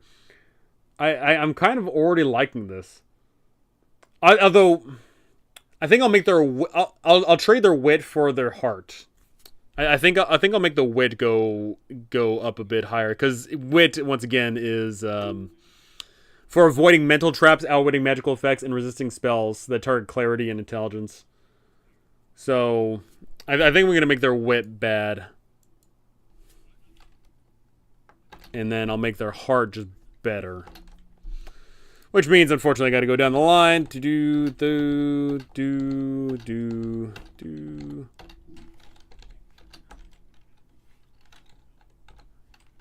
9. Remember, you can always test and play adjust. Oh yeah, so something to note is I am not putting this out until it's thoroughly play tested at all. Like I am not. I'm doing a bunch of work for this. Once again, I know for a fact that the player's handbook for this thing is going to be already like 150 some odd pages at least. I am not putting this out until I thoroughly playtest it and get a tremendous amount of feedback. All right, where was I? 14, 13, 12, 12, 11, 10, 10. Yes, 9, 8, 6, and then the wit is going up.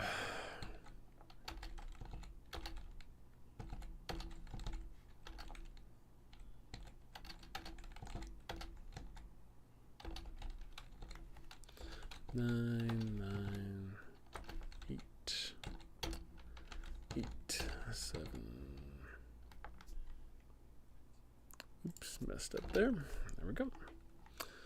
Alrighty, I am pretty happy with the soldier right now.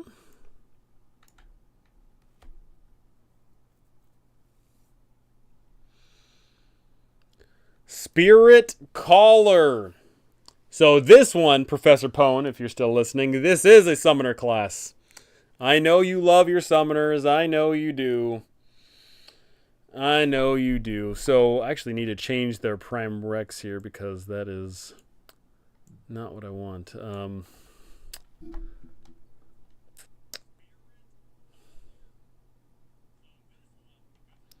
Observance and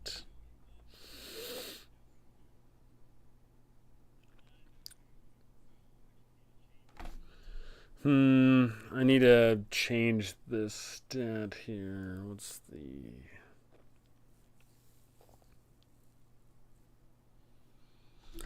medium?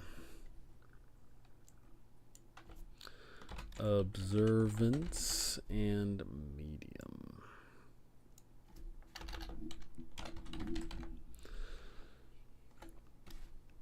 This is different from the one you showed last time. Yes. So the last time I showed you. Oh God, what did I show you? What the? I'm when I scroll up on this thing like really fast, all of a sudden I'm doing Morse code. I don't get it. So I showed off the puppet class, the puppet master. I showed off the. What else did I show off? Oh yeah, I saw. I showed off the not the enchanter. Oh, I showed off the enchanter too. I showed off the conjurer. So whereas the conjurer, where you're a conjurer of cheap tricks, the conjurer is definitely like in tune with summoning the magical things like these elementals and magic mirror and living shield and arcane archer, things like that. The spirit. As we get back to it, the spirit caller, they are in tune with summoning the spirits. You are in tune with speaking with the dead and whatnot. So you get a guardian spirit, protects you or an ally, granting +2 AC and an intercepting attack, one attack per round. Wraith spirit strikes a foe dealing D8 necrotic damage. And guide spirit enhances senses, granting upper hand on perception and social checks. Spirits remain for 1 minute or until dismissed. I'm going to say 1 turn. I gotta change the vernacular to fit this system here. You can summon spirits a number of times per day equal to your will modifier plus level. That's going to be medium modifier plus level.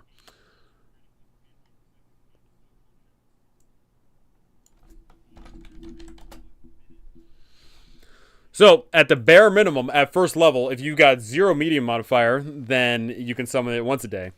But then at 3rd level, you can summon it 3 times a day, and more and more. May change that around. We'll see. We'll take a dive through this class here. You gotta understand, I went through a lot of classes here, so a lot of things may or may not have gotten jumbled up. Spirit Bond. Form a deeper connection with a single spirit. Choose 1 spirit to bond with. It gains enhanced abilities. Guardian can shield 2 allies. Wraith deals 2d8 damage instead of 1d8. And Guide adds +2 bonus to survival checks. At 3rd level, your alignment comes in. If you are pure, you get a Guardian Spirit. They grant an additional +2 AC to the warded ally, total of +4, and heals them for 1d6 HP at the start of each turn. At the start of, I should say, at the end of the turn. No, at the just heal 1d6. Just heal 1d6.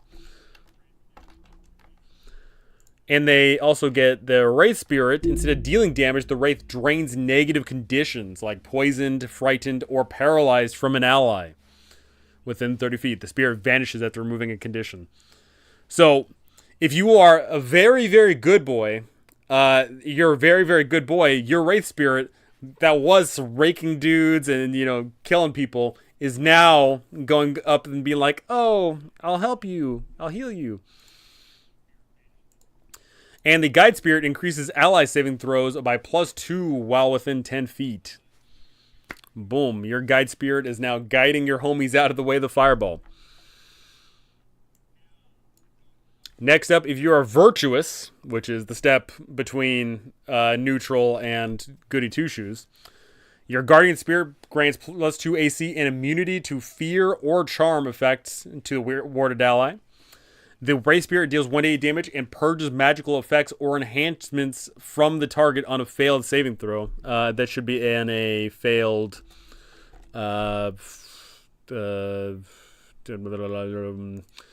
should be a heart saving throw. Yeah, that's a heart saving throw. Heart saving throw. On a failed heart saving throw.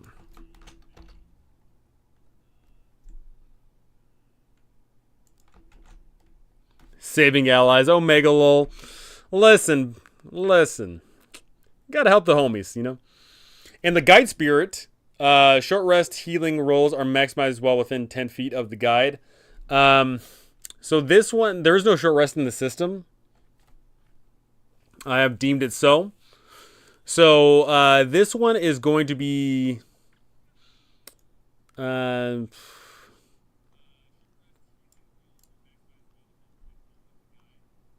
But that being said, at a night's rest, you do gain HP back. So rest healing rolls are maximized within.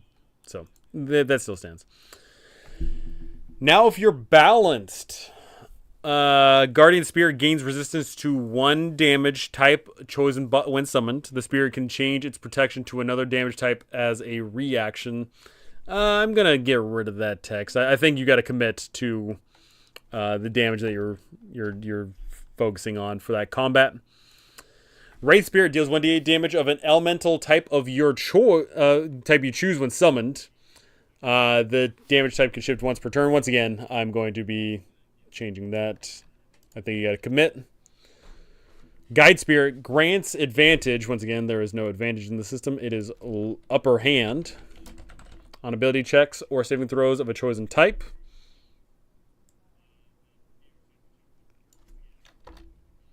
Trials within 10 feet.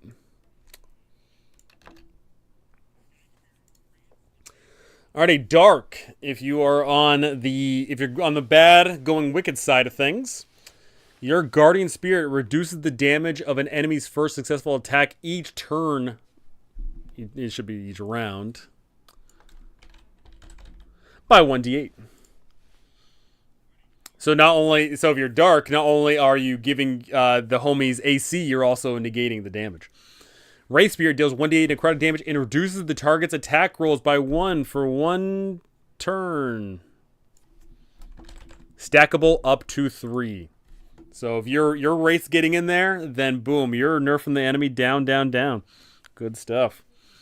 And Guide Spirit imposes lower hand. Not disadvantage, lower hand.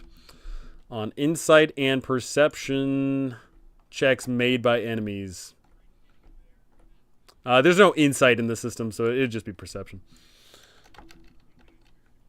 We're getting rid of all that verbiage there.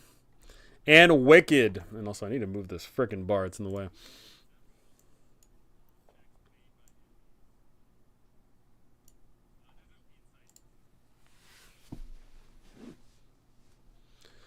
Ooh, I might have to do something about this.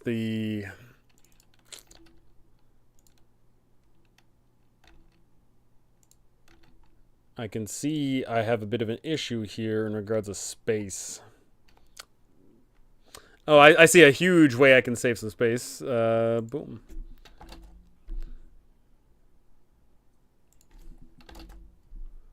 Move that over there. Guides. Oh, okay, I gotta change that. Taking up a whole little lot there just for no reason. Okay, that's gotta move. Okay, boom. Man, this class takes up a lot of spaceage. But here's the thing. This class takes up a lot of space, but I really like this flavor of you are in tune with a spirit, either a guardian, a wraith, or a guide. And they really like change up over the course of the game. I really like that.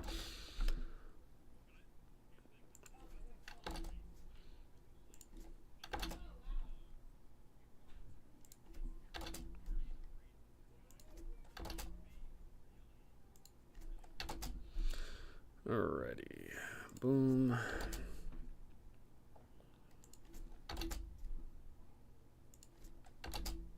Alrighty. So on to the Wicked.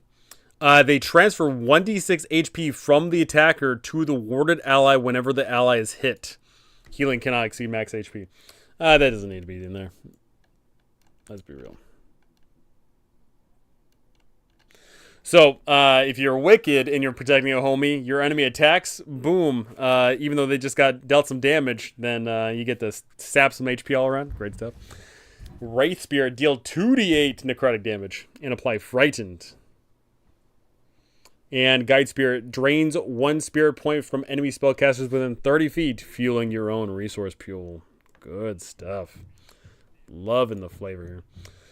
I'm loving the flavor, but god dang, this class has a little bit too much going on for it. Golly. Still reaching over.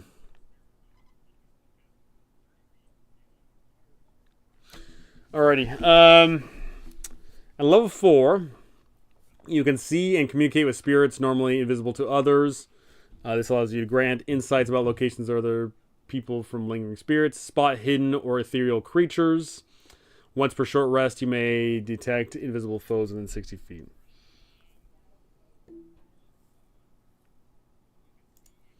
Spirit Guardian attempts to possess the enemy and cause their attack or action miss, like a curse. I'm gonna reserve like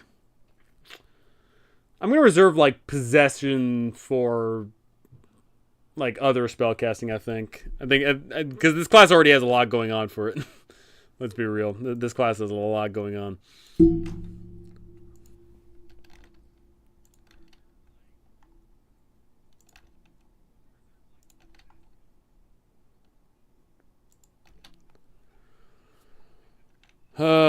I mean, this class has so much going on. I might have to trim some fat off of it because, my God, is it eating up a lot. I want every single class to be able to fit on this 2-page spread, and I am not relenting on that. If the class has too much going on, something's got to go.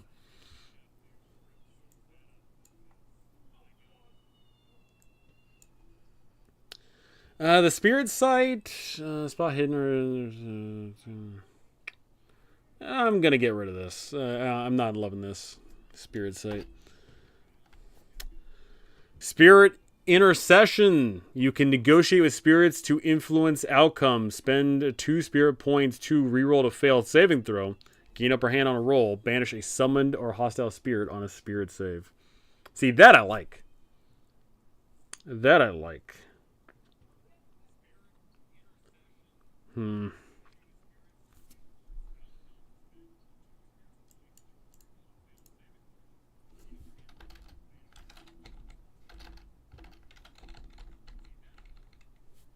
my space is running out on this thing. Okay, let's do this. Spirit points. I also gotta save the spirit points for last there. Boom. Boom.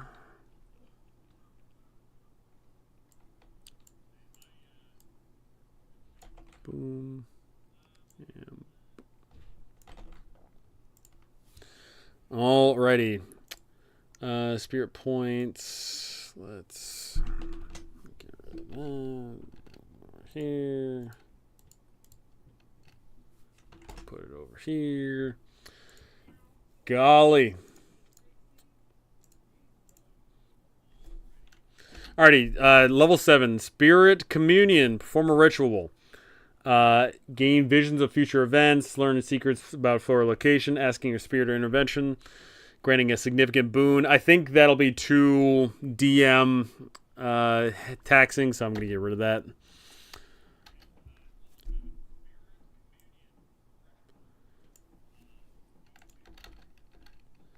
Greater. Am I back? Am I alive? I'm alive. I'm alive, thank God. Okay, so at level 9, your spirits get a huge buff all around. At level 12, allies gain upper hand on saving throws against fear or charm. Fear and charm. Enemies suffer lower hand on will saving throws.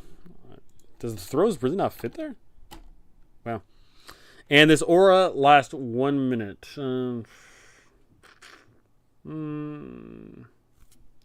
One turn. So I'm gonna change the level of that for sure. Let's make that 10. And Master of the Veil. You gain ultimate mastery of over the spirits. Summon 3 spirits simultaneously. Once per month, call a spirit sovereign to aid you for 1 minute. I'm going to change this to level 12 as well. Maybe level 11. I'll do level 11. Once per month, call a spirit sovereign to aid you for 1 minute. So let's change that to a turn. The sovereign can perform powerful actions such as massive healing, devastating attacks, or revealing hidden truths.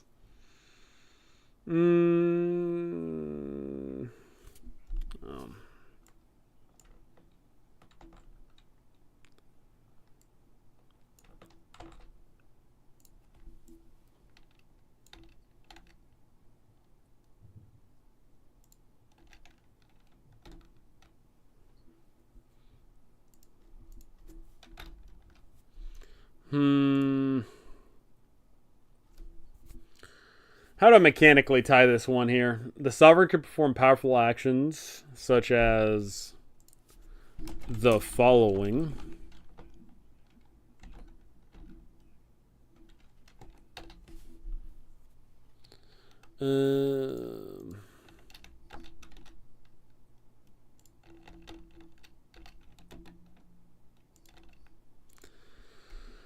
Let's see. Protection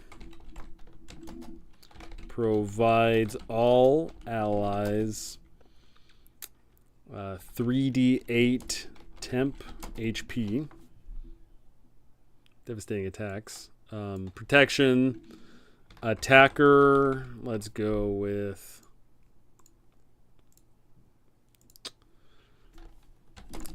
deals 4d10 damage. Damage. And reveals hidden truth. Let's do Seeker. Automatically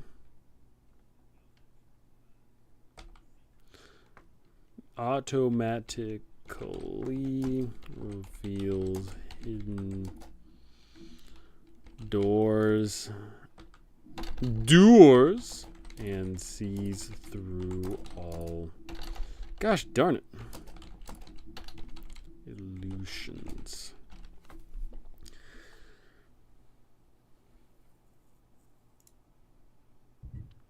Alrighty, we trimmed this bad boy down, and we now have a class. In fact, actually, I can change some stuff around. In fact, let's do that.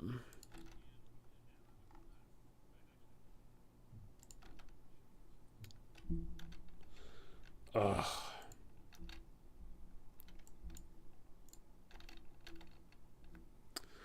Perfect. I'm very happy with this spirit caller class. I think the theme there of having the 3 spirits, and like over the course of time they grow and do different things, and depending on your alignment they do different things. I think it's just, it all comes together so well. I can wear light.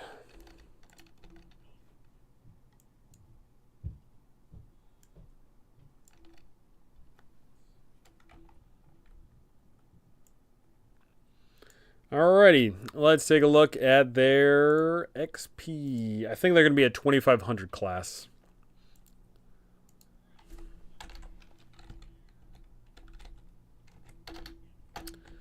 $5,000. Alrighty.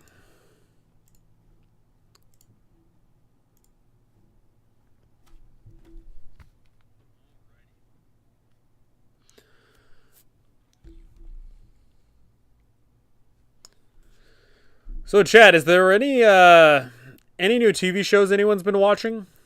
I recently got sucked into watching Landman. If anyone is familiar with that, that one's been pretty good so far. But I feel like in the past, either 1 or 2 months, I feel like there's been so many different TV shows that have come out that everyone's telling me, "Oh, I need to watch this. Oh, I need to watch this," and it's way too much for me to keep up with. I know Squid Games just came out, and this Landman, and oh god, what other things? Arcane, uh, all new TV shows. Uh,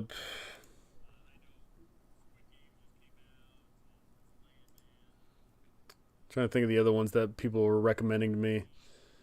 Um.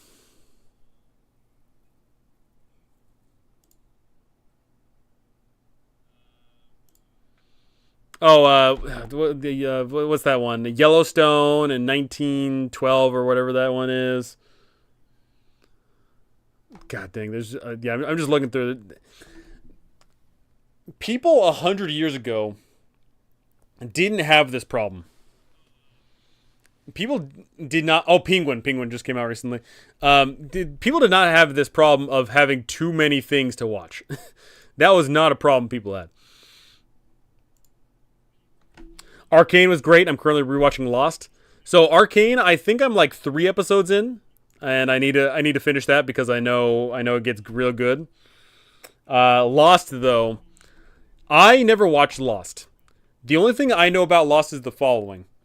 I knew a bunch of fangirls who were obsessed with Lost, and I knew a bunch of people who were obsessed with Lost, and then for some reason, at some point somewhere during the show, I know that a lot of people started not liking it.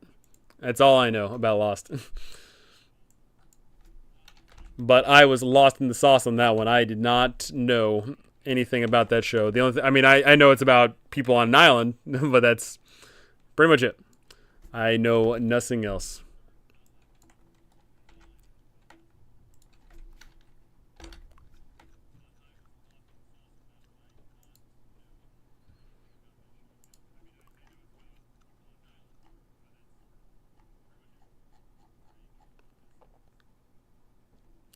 180 goes to 150 actually. When I'm not playing D&D or writing, I'm always doing electrical, mechanical, homestead studies. I don't get to watch a lot. I really like Mr. In Between, or I'm playing a video game. Oh my god, it's so many shows, so many. People on an Island with a sci-fi twist. There you go. You know what? You know what I remember? I remember there being a polar bear. I remember someone talking about a polar bear at some point on that show. That's all I remember. 150, 300. That means it's 450. 450. Yep, 456. Gosh darn it. Which means that goes up to 750. Which means the next one's 9. And then the next one would be 1.50.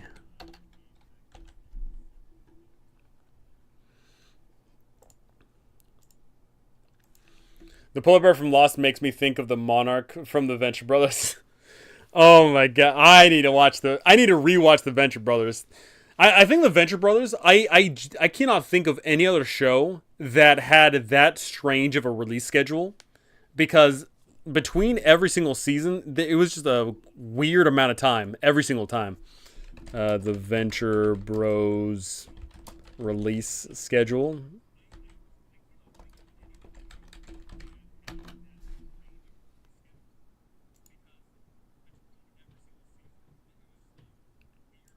I wonder if there's any way to find that. Venture Bros.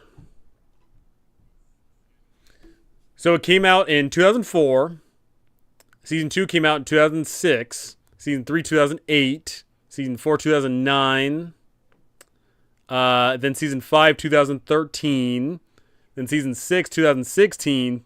Season 7, 2018. And then there's a film that just came out in 2023. I have not watched that at all.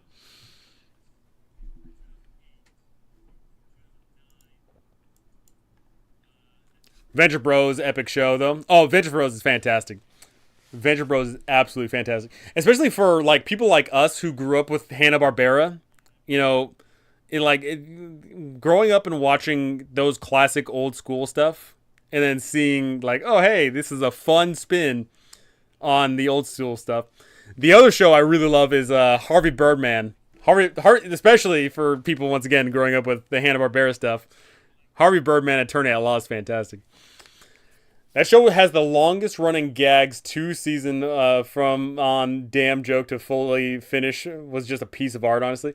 Venture Bros is just fantastic. It is just a beautifully well crafted cast of characters in wacky situations that like it just comes together so perfectly. I love it. And it gets real too. It's not just comedy. It gets serious. I dig how serious it gets.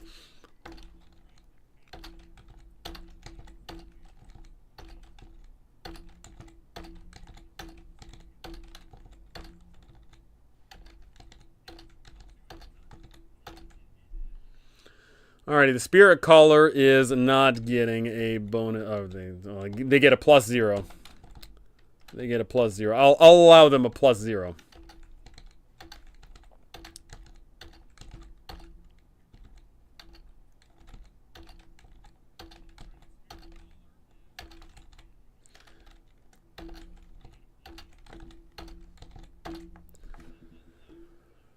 Hooey. Spirit Caller. Spirit Caller, you've been down too long in the midnight sea. Oh, what's becoming of me?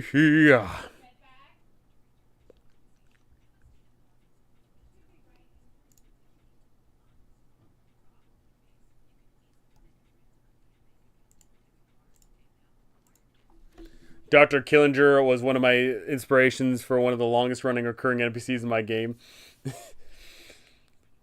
There's just so many fantastic characters that you could just throw into any D&D game and they just work so well.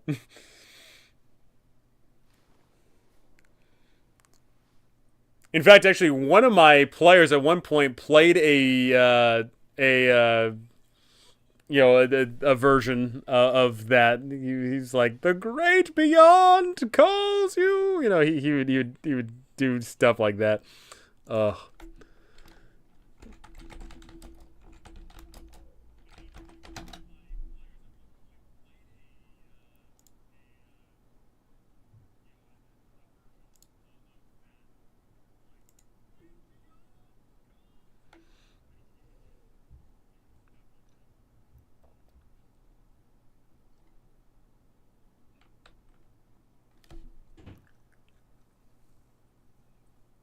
Dr. Orpheus, yeah.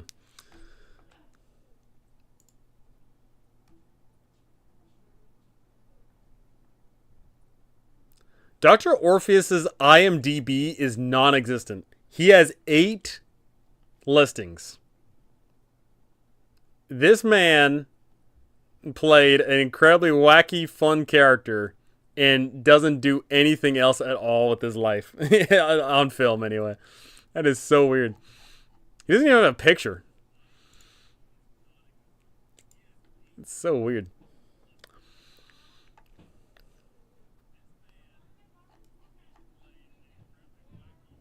Alrighty, I ran into another issue with this class here. So they are the Spirit Caller, and originally my idea was their resource name is Spirit Points, but I can't have Spirit on there twice because they have a Spirit saving throw. So I'll do a Calling Points. Uh-oh. I'm about to teach Queen Catherine the meaning of humility and biting off more than she could chew. Orpheus Master. Oh, man. It's just like, it's so annoying that there's just so many good shows and movies to watch and so many video games to play and there's just too many things to do and I don't have enough time in the world to do it. It's not fair.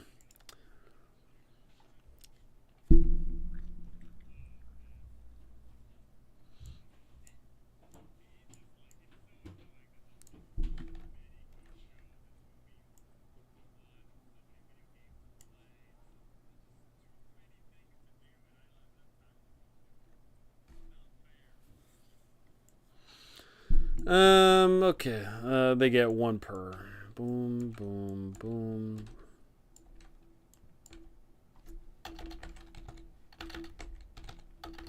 Seven, 8, 9, 10, 11, 12, 13, 14. Alrighty, so this is the Spirit Caller class. They are going to have a good spirit save. They are going to have a good heart save. They are not going to have good physical saves. So, is what it is. 12, 13, 14, 15, 16, yeah.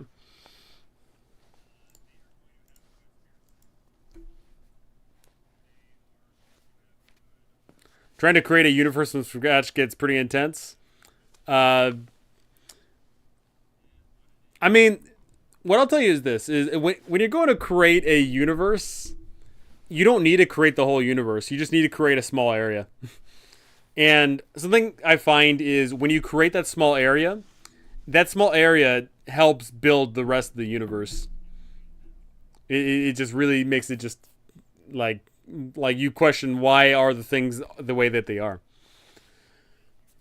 Are you making an animal husbandry class for your game? Someone who tames and uses animals to fight for them? Are you using a survival system in your game? One, there is a survival system in this game. Two, I do not have a animal tamer class yet. Maybe I'll add that, but currently, no. Oh, you know what? Actually, I have the idea of a rat catcher. I haven't done anything with it, but I was thinking of maybe adding a rat catcher class. So maybe that'll be in there. It'll basically be a Pied Piper kind of thing. Thank you for your awesome guides. I'm currently watching Rime of the Frostmaiden. Next week we finish Witchlight. Your videos helped me out a lot. Thank you and greetings from Germany. How is it going, Alex? My German is Nein sprechen Sie Deutsch. Yeah, I'm not full well up on that, which is unfortunate. I actually do have an Opa. In fact, my grandma married a German man, and my whole life I've called him Opa. He you know, that's just his title. I've never called him Grandpa. He is Opa. But I sadly do not have too much in the. I do not sprechen Sie Deutsch too well.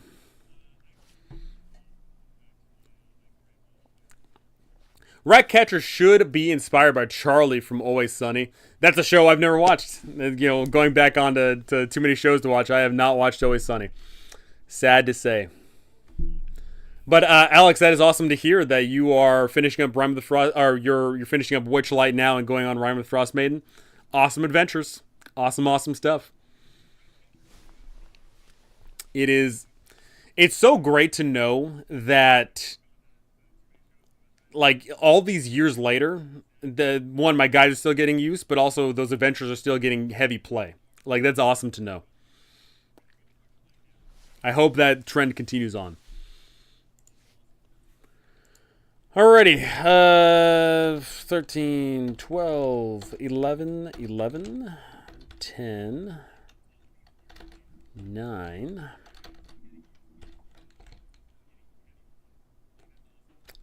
8,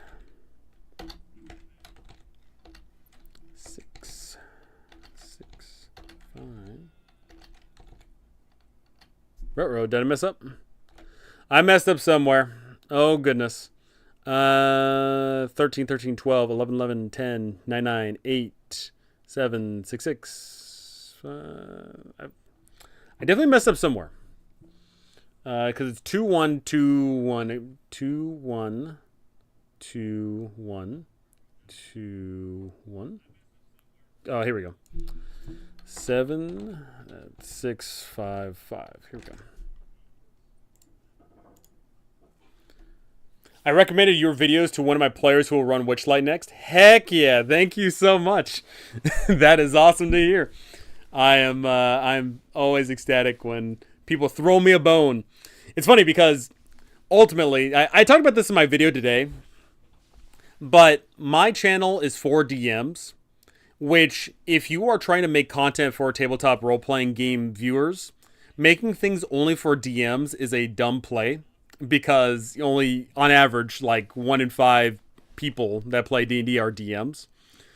So I always know, I know that my content is not going to be enjoyed by players at all. So, but it's awesome. It's always great when people throw me a bone and recommend me to another DM. Absolutely awesome. Alrighty, that was that. Now Fortune goes 16. 15, 14, 14, 13, 12, 12, 11, 10, 10, 9, 8, 8, 15, 14, 13, 13, 12, 11, 11, 10, 9, 9, 8, 7, and 7. Wit can stay how it is. It's 14, but spirit needs to change. Gosh darn it.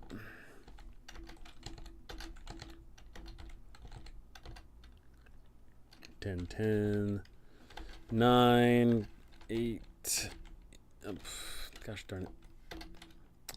9, 8, 8. That means that's 7, 6, 6, 5, 4, 4. Perfect. Alrighty. This Spirit Caller class is complete. I am pretty happy with it overall. You get to conjure spirits, either choosing your guardian, your wraith, or your guide spirit. And they do what they need to do. I am very happy with this. Alrighty. Gosh darn, I have done so much. Alrighty. Now onto the Swashbuckler. The Swashbuckler. Okay.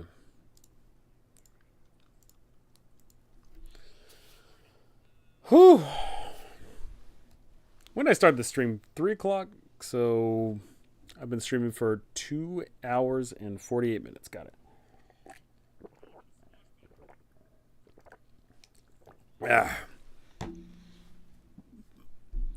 Alrighty. We have done some excellent work so far. Let's time that up. That'll be swords. Daggers.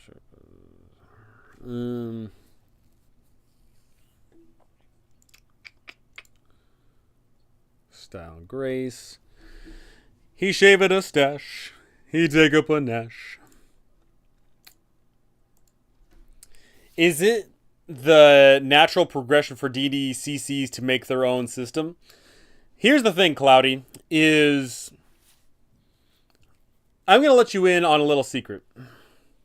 Every tabletop role-playing game content creator that deals with D&D,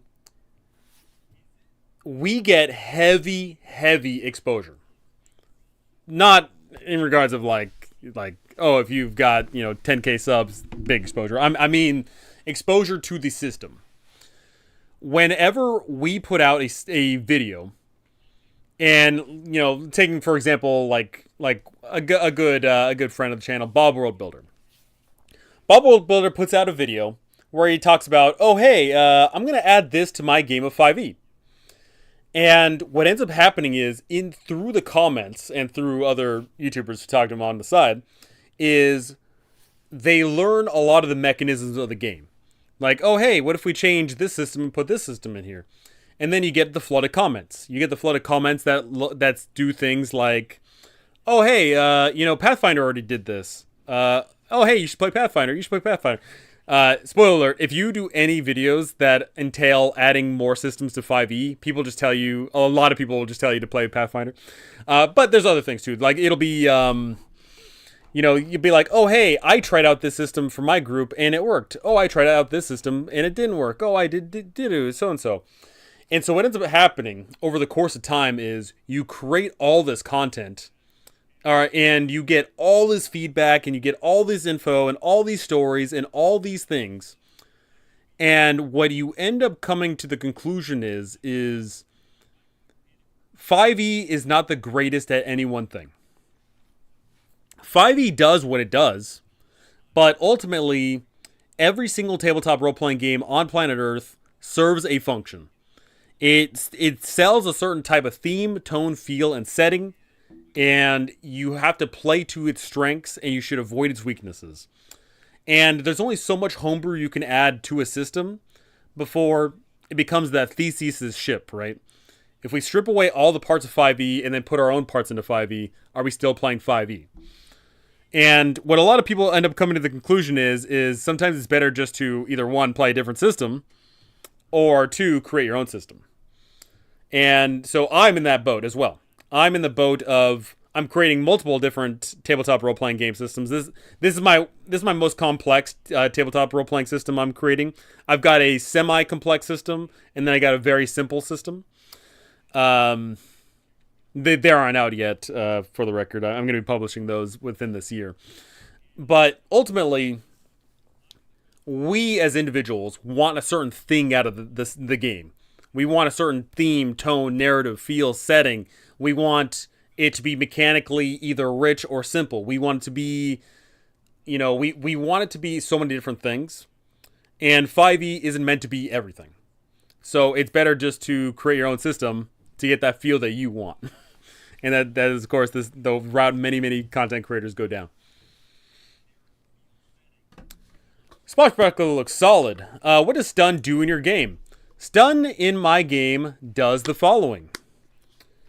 I had the idea that stun would give you, you are out of, you can't do anything for the next however much the stun lasts. You're not, you can move, but you cannot act in any capacity. You can't do any sort of major action. I also play Tales of the Valiant and Pathfinder because they do some things better than 5e. Exactly. Right? Tales of the Valiant and Pathfinder, they each do their own separate things. Obviously, Pathfinder is much so its own system, and Tales of the Valiant is very much so a 5e clone. But they ultimately serve different functions. One thing I really like from Tales of the Valiant is I'm blanking on the system, the name of it, but the bosses have a cool dice pool system. I really like that. And then Pathfinder, of course, Pathfinder 1 and Pathfinder 2 are also separate games entirely. But they each serve their own function and do what they do well. And I really like the fact that we do not have to be beholden to play a singular system. You should not be beholden to play a singular system. You should shop around. You should absolutely look around and say, oh, hey, I kind of wanted to play this kind of game. We should play it. I think a great example of that is Call of Cthulhu. You cannot get a Call of Cthulhu theme, tone, feel, and setting out of 5e. It is not possible. You cannot. It's just never going to work. So if you want to play a game with a theme, tone, feel, and setting of Call of Cthulhu, play Call of Cthulhu. You want the high epic heroism? Hello?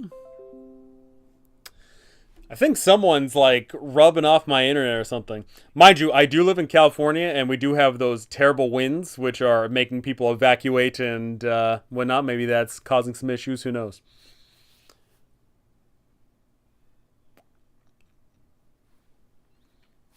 But ultimately, once again, it's good to shop around. It's good to play different tabletop role-playing games. It's good to see what works, and also very good to change up your style, pacing, tone, feel, and theme of your campaigns. Alrighty, so let's take a look here. We got the Swashbuckler. They're D6 class. They use light armor. They use the fun weapons, etc., etc. Panache. You have a Panache score. You use Panache as your resource system. At level 1, you can spend 1 Panache to do a counterattack when a melee attacker misses you. Pretty simple. At level 2, your attack misses you once per round.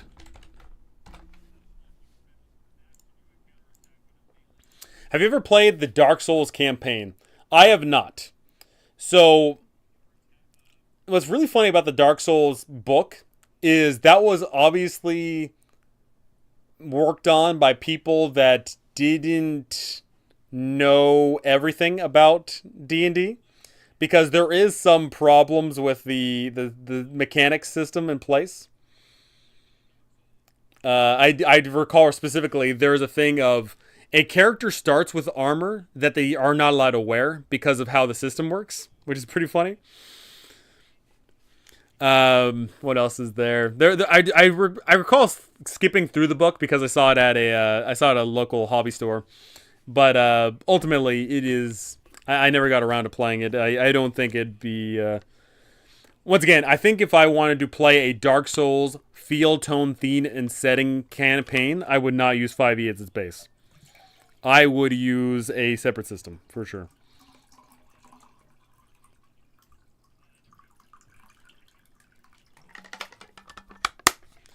Do you prefer a system that is more heroic or grounded? I don't have a preference individually. What I'll say ultimately is it comes down to the individual campaign. There are campaigns where I do prefer that heroism, and then there are campaigns where I prefer the grounded.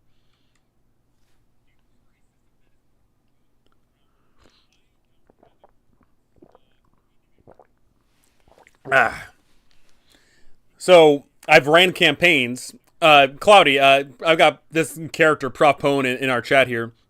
He can attest to it. I ran a 5e game where it was a hardcore campaign. And ultimately, it starts off as a non-heroic campaign because everyone was weak, all the stats were terrible, everyone sucked, there was hardly any magical items to go around. And by the end of it, it did become heroic to some certain extent. But ultimately, it just comes down to the kind of campaign I'm trying to run. I have absolutely ran a bunch of heroic, awesome, epic campaigns where the characters are going off and fighting God. And then I've ran a bunch of campaigns where you're just a pathetic loser adventurer, and the only reason you're alive is because you rolled well and you were smart. Like, simple as that. I would say ultimately, I lean toward more grounded, because I find that being a nobody and pulling off awesome things is way better than being a somebody who does what's expected of them. So ultimately, I lean toward grounded. That's why nobody will remember your name. Listen here. Listen here. Oh, I'm sorry. I meant the actual Dark Souls board game. I have not touched the Dark Souls board game at all. I could not tell you a thing about it. I could not tell you at all. What's funny is a couple of years ago, I used to be very heavy into board games. Very much so. In fact, I was more into board games than I was into D&D. But unfortunately, I have not touched board games as of the last few years.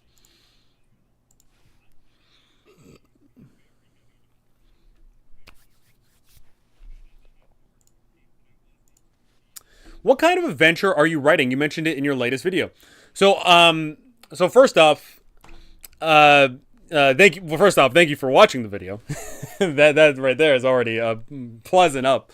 But secondly, I'm writing several adventures at once, and I mentioned in the video, but I'll mention it again.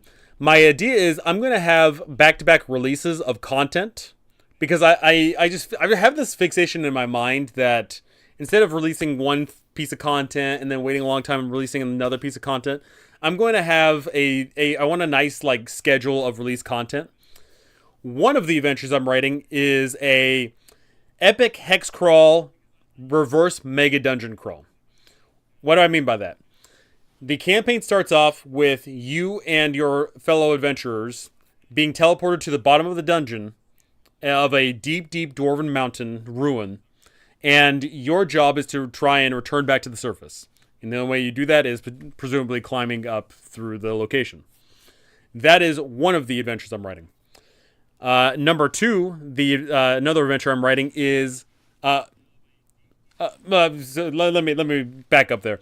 That adventure is called Way Way Down in Little Hope, and the reason for that is because it's not just you that's been teleported to the bottom. It's you and thousands of other people have been teleported to the bottom, and it's you and all these people now living at the bottom of this dwarven ruin who now have to try and find a way to live. What the heck?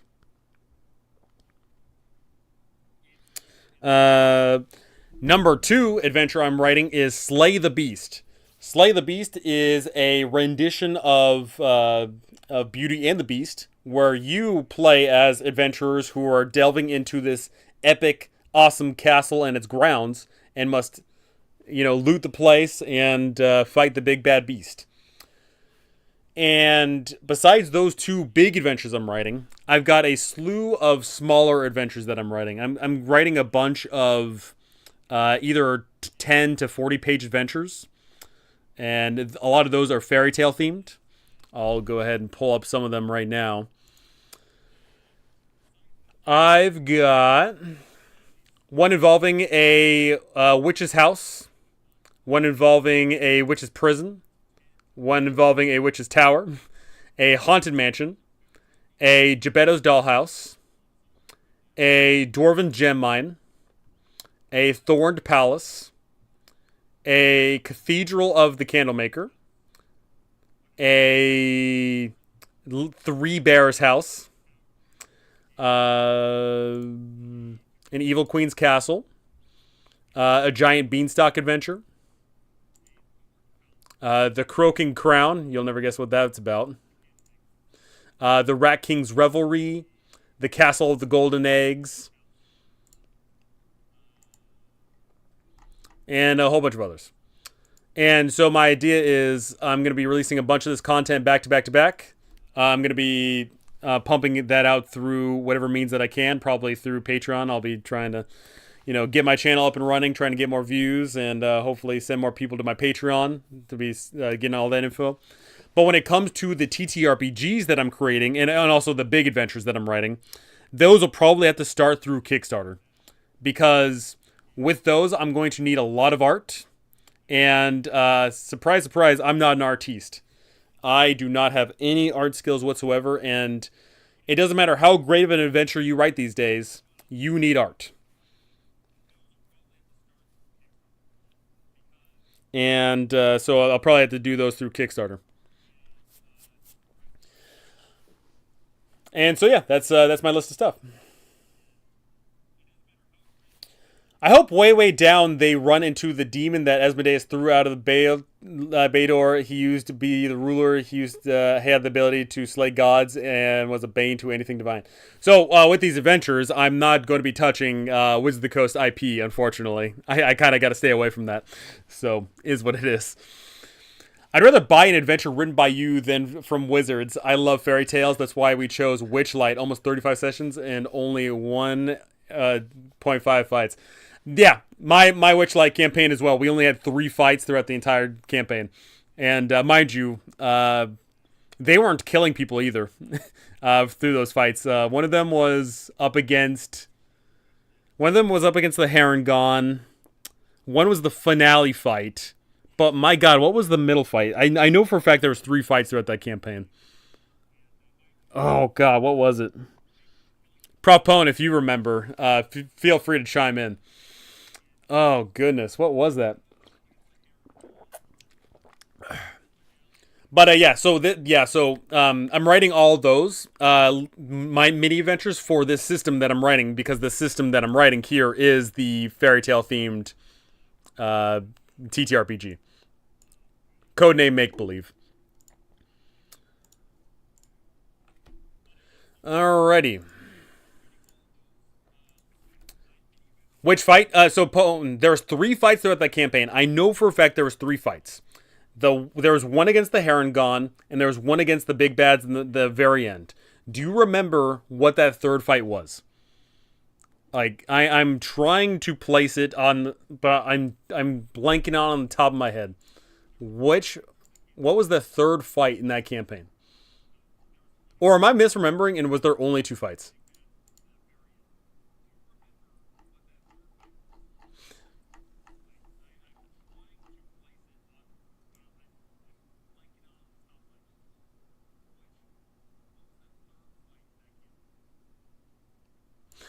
Giant snakes. Yep, that's it.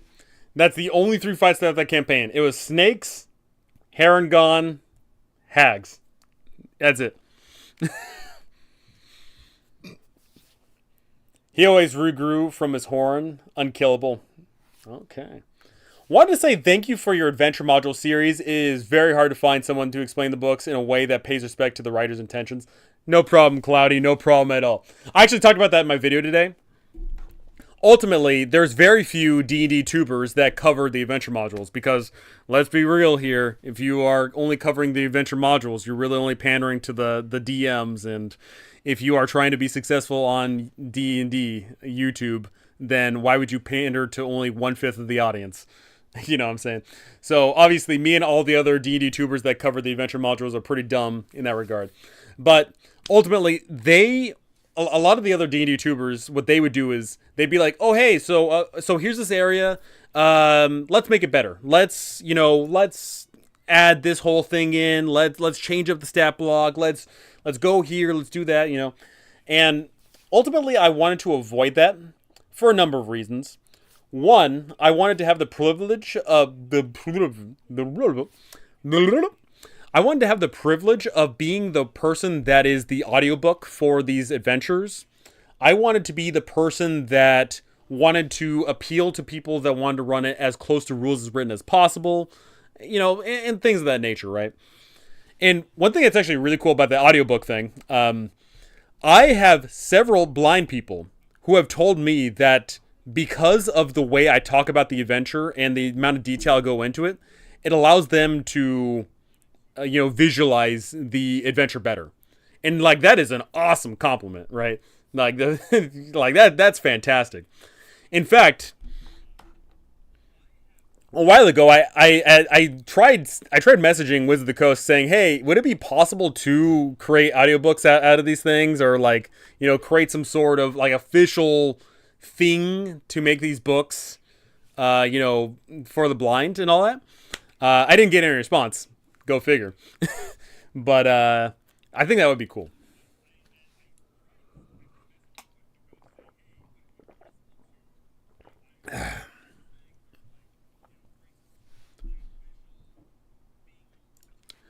Alrighty.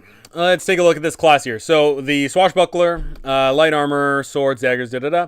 They get the panache. They can spend 1 panache to counterattack. Flashing blades. Your attacks are so precise they can bypass armor. Spend 1 panache to ignore a target's DR. So in this system, your armor can give you a damage reduction. So if you are wearing light armor, then you have a DR of 1. If you're wearing medium armor, you have a DR of 2. And if you're wearing heavy armor, you have a DR 3. So, if you are wearing light armor and your homie is wearing heavy armor, you both get hit by the same attack. The attack is for 5 damage. You take 4 damage. Your homie only takes, you take 4 damage, and then they would only take 2. Yeah, that's about right. But this, they can bypass that DR. At level 3, spend 1 panache to gain upper hand on fortune saves.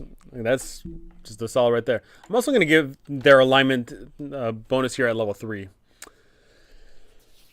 So if you are pure, you can spend 2 panache to inspire allies with a dazzling performance, granting them temporary HP equal to your level. Boom. Something I have to keep on re-emphasizing here with this system is I want this system to have a whole bunch of vernacular that says helping out the homies. This is a team game. All TTRPGs are group games. Make the TTRPG a group game, people. Virtuous. Spend 1 panache to perform a defensive flourish, adding your grace modifier to your AC until your next turn. Till your next round. Yeah. Balanced. Spend 1 panache to enhance your combat artistry, granting upper hand on your next attack or finesse check. Not bad. Dark. Spend 2 panache to deliver a cruel but elegant strike, adding 2d6 necrotic damage to your attack. Heyo. And Wicked. Spend 3 panache to corrupt your style, intimidating foes within 10 feet. Will save or frightened. They don't make will saves in this. They will make a wit save. Or be frightened for 1 turn. Boom.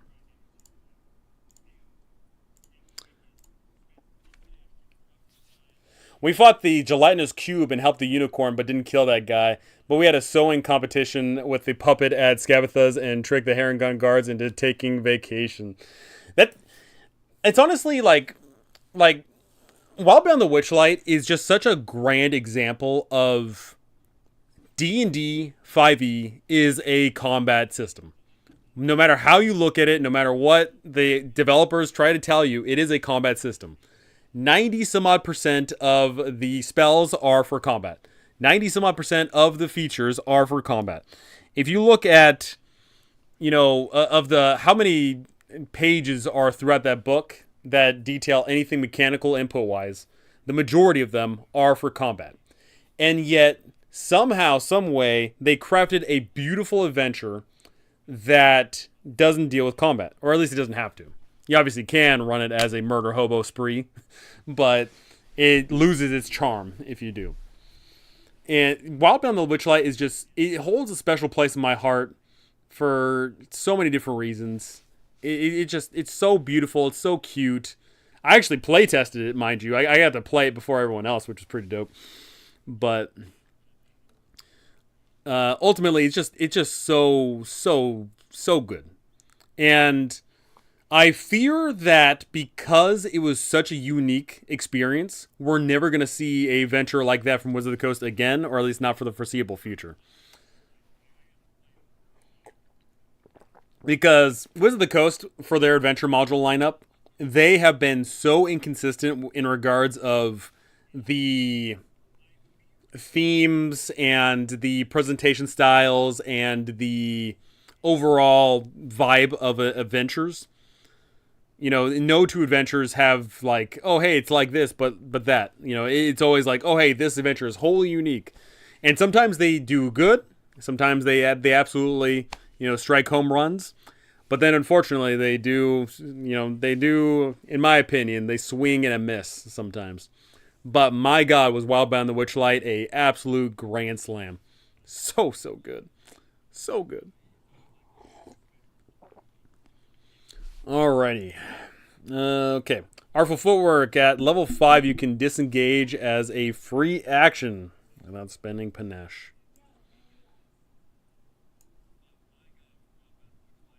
Wait, do I have anywhere that they actually have to spend panache to get out?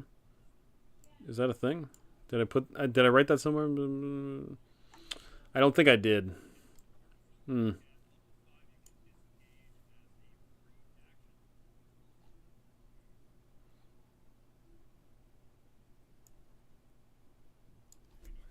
Okay.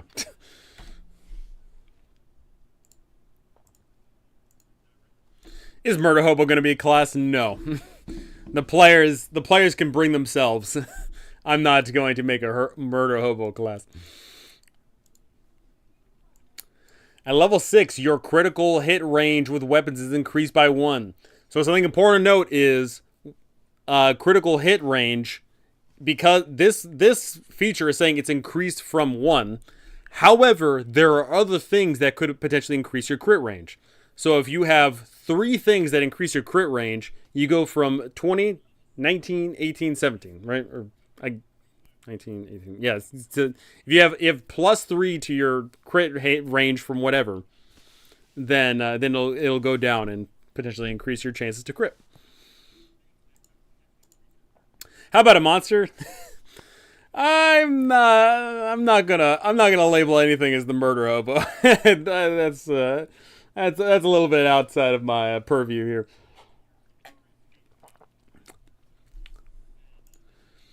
Grand Flourish at level 8. Spend 2 panache to perform a dazzling maneuver that stuns a foe. Resolve save or stunned until the end of your next turn. Until stunned for 1 turn.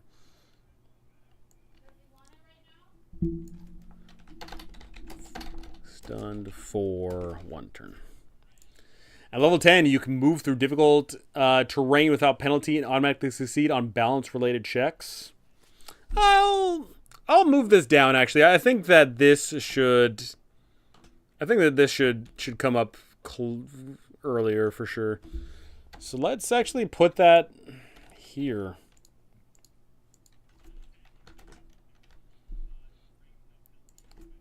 I think that's more fitting with a swashbuckler.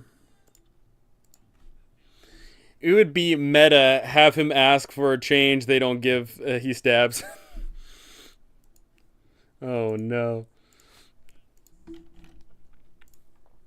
Alrighty, perfect riposte. Level 12, your riposte ability now deals maximum damage on a hit.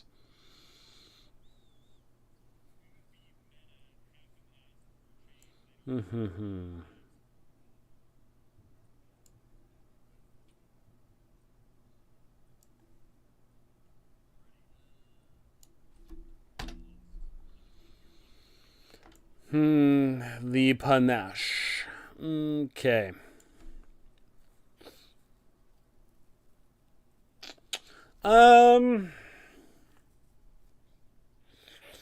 Don't know what else I need to do for this class. I don't think I need to do much else.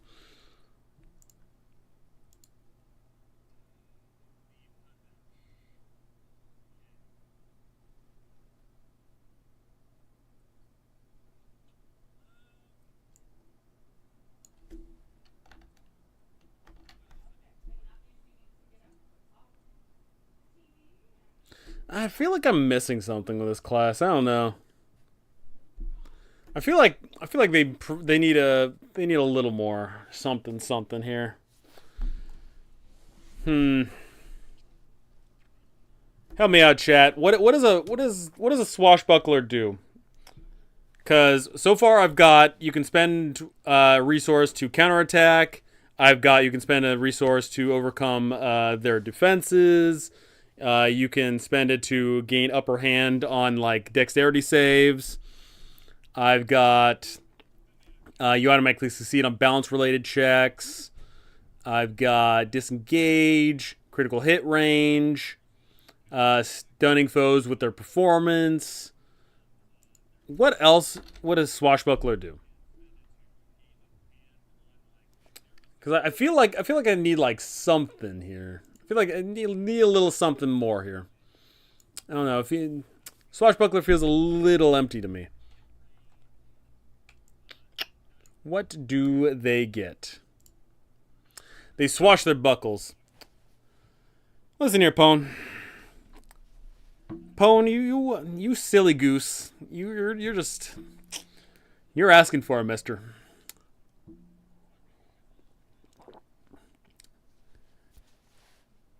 They pillage. And they drink up, me heart is yo-ho. Yo-ho, yo-ho, a pirate's life for me. I gotta be careful saying that because Disney could absolutely come knocking on my door for the audacity of saying that. Also, how's my video doing today? My video I released today, 6 hours ago, has 821 views. I'm pretty happy with that. That's a solid number. And oh my god, there's a bunch of comments I have not responded to. Jeez Louise. All these videos came in after I started streaming. So many comments. I'll have to get to that when I'm done streaming here. The Princess Bride is swashbuckling the best. Man, Princess Bride, so classic. So good. R.I.P. Andre.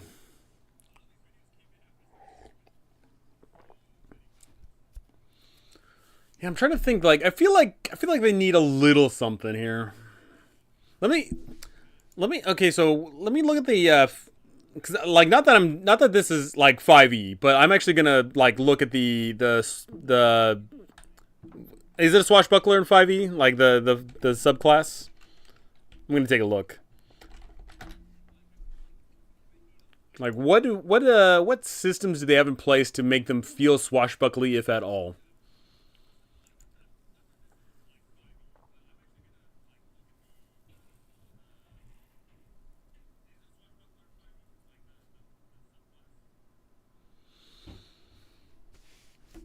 Actually, can't I feel like I played a swashbuckler at one point, but I don't think I've ever seen anyone play a swashbuckler at my table.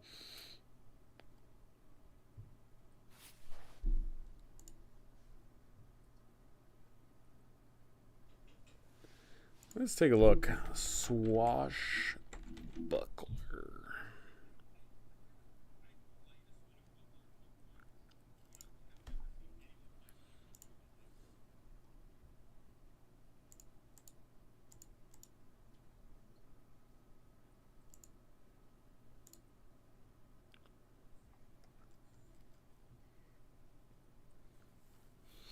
All right, so in 5e, the swashbuckler gets something. Do I have to pull up my Xanathar's guide? Goodness gracious.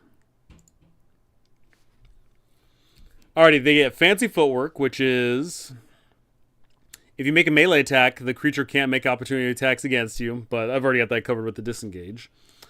They have rakish audacity. You give yourself a bonus to initiative rolls equal to your charisma. That is not going to apply to this system because this is a group-based initiative. This is not individual initiative. You gain an additional way to use your sneak attack. This guy, the swashbuckler in my system doesn't have a sneak attack per se, but maybe I give them something like that. I mean, I guess their sneak attack is sort of like overcoming their DR, I guess.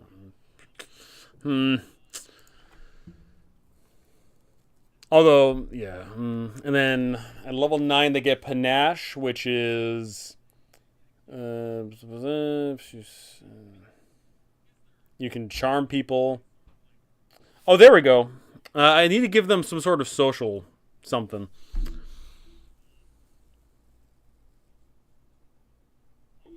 So I need to give them a little bit of a damage boost, and I feel like I need to give them a little bit of social something. Off topic, but if you do a druid, just know IRL druids were just assassins that hid among the animals.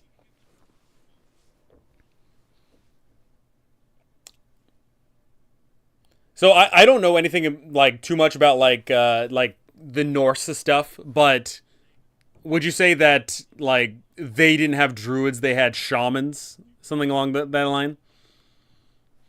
They weren't allowed in towns with weapons at all. To be fair, I do know that a lot of places had anti-weapon restrictions all over the place.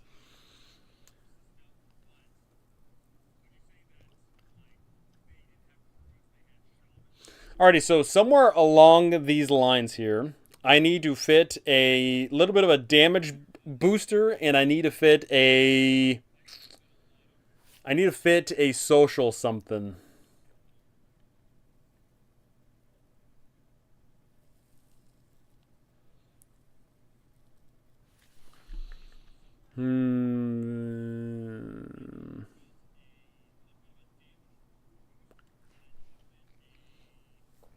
So I'm gonna front load this class a little and give them a little extra love. Um, Riposte and let's go with like. Would debonair be a good word for this? Debonair. Deb. How do you? I don't even know how to spell debonair. Uh, yeah, debonair.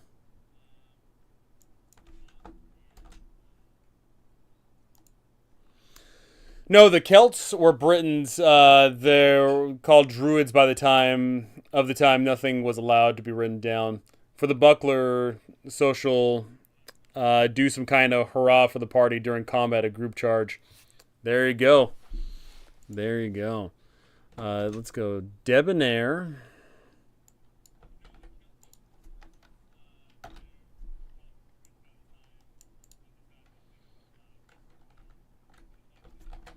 And oh, what the? Oh, cancel. At level 1, spend 1 panache.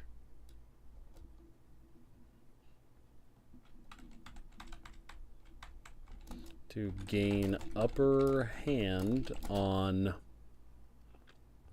social checks on a single social check.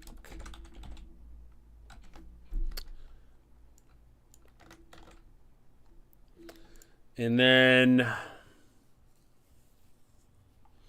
I'll make it a level. I've got 2-1. I got 1-1, 2, 3, 3, 4, 5, 6, 8.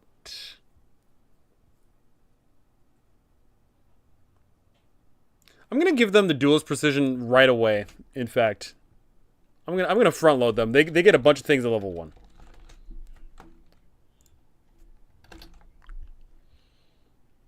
And that frees me up to do something here at level 6 here.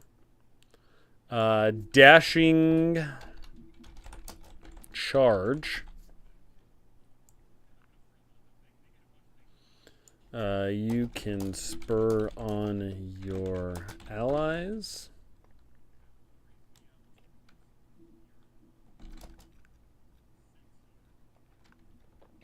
For 3 panache on your allies to do great deeds. Spend 3 panache points to give all allies within 10 feet upper hand on their attacks.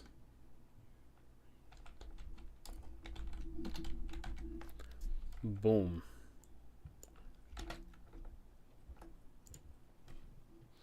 Look at that. It's all coming together.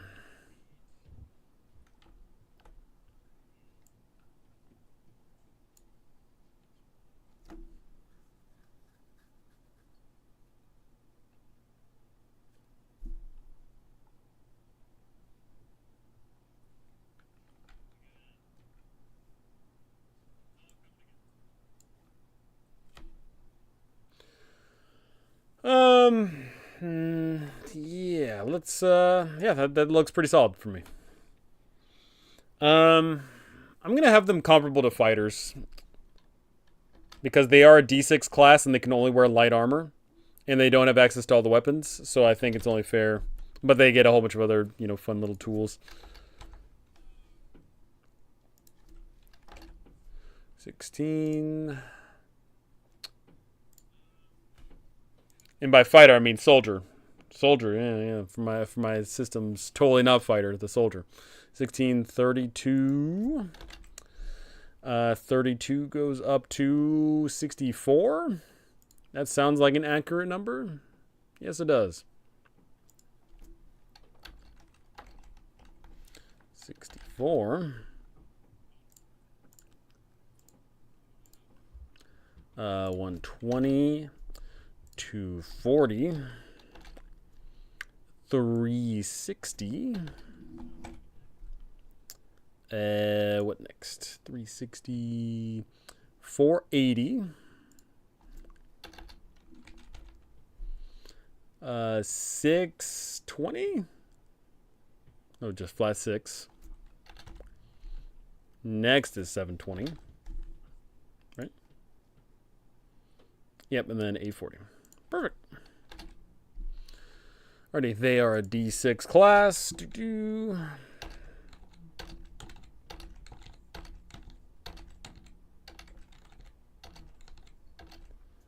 And yeah, they deserve the +2. They're martially inclined.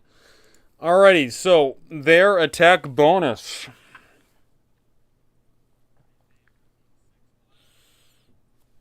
Also, am I on the... What am I on? I'm on... Yeah, okay, I'm on the Swashbuckler. Okay. Also, I need to change that to Panache. Panache. Gotta adjust the whole table because Panache takes up too much space. Gosh flip it. Panache takes up too much space.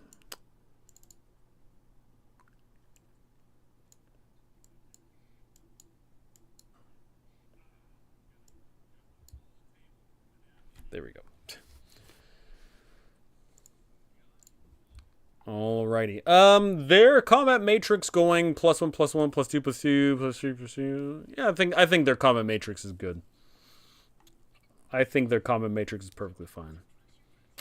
Now on to their saving throws. What is a Swashbuckler good at? So I know that their fortune save is going to be good. And the resolve save is going to be good. I think I want to make their...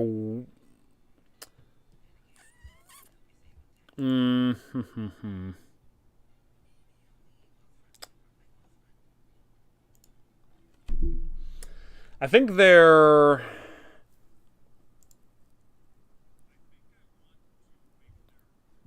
I think I'm going to change the resolve to a 14. And...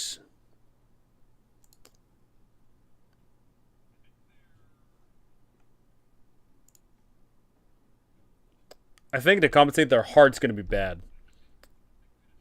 Resolve, fortune, wit. Do I want their wit or spirit to be better? So a spirit, once again, is for enduring life-draining magic, curses, and forces that threaten the soul, such as necromancy, ghostly powers, or demonic influence. Whereas wit is avoiding mental traps, outwitting the magical effects, and resisting spells. Yeah, you know what? Actually, I want the wit to be better than the spirit. So that goes up to there. So 16, 12, 14, 13, 14. I think that's fair. I think that's a fair rundown. Yep. Alrighty. Getting to work. 15, 14, 14, 13, 12. What?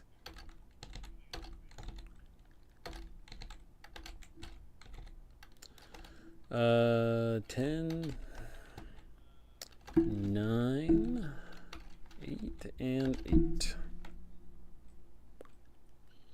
Fortune's unchanged. Resolve needs change, though.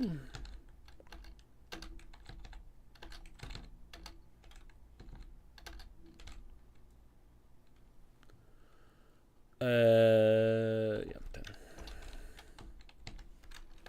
9, 8, 7, 6. Wit goes down.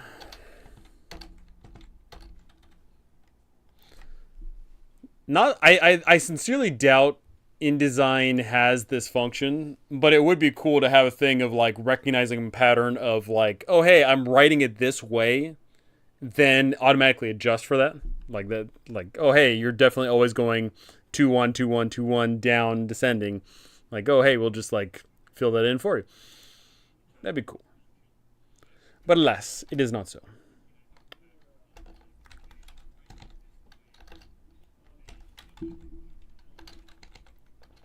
A 19, 9, 8, 7.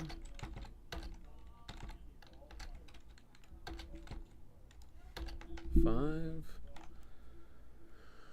And spirit.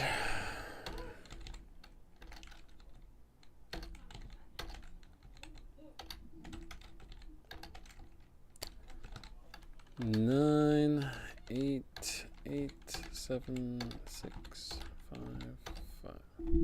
Oh! I messed up. Spirit. Where did I mess up? 14, 14, 13, 12, 12, 11, 10, 10, 9, 8, 8, 7, 6, 6. That's where I messed up. Alrighty, Swashbuckler is complete.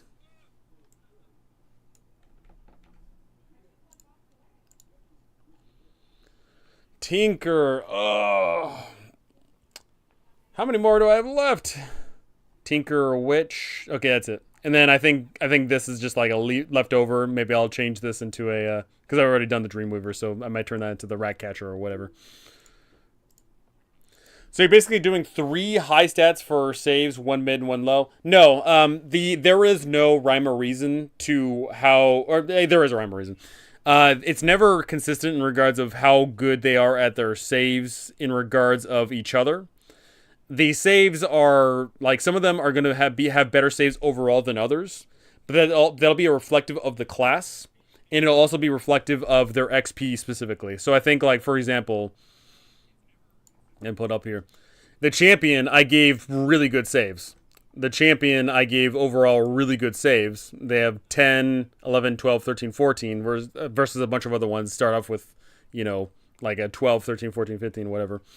But the champion, it does require 2,800 experience to level up. And then, conversely, it takes longer and longer to level up. So, you might have good saves, but you are falling behind on the thing there. Once again, though, these numbers are not set in stone at all whatsoever. They are up for change, pending feedback and pending playtesting, and so on and so forth. So on and so forth.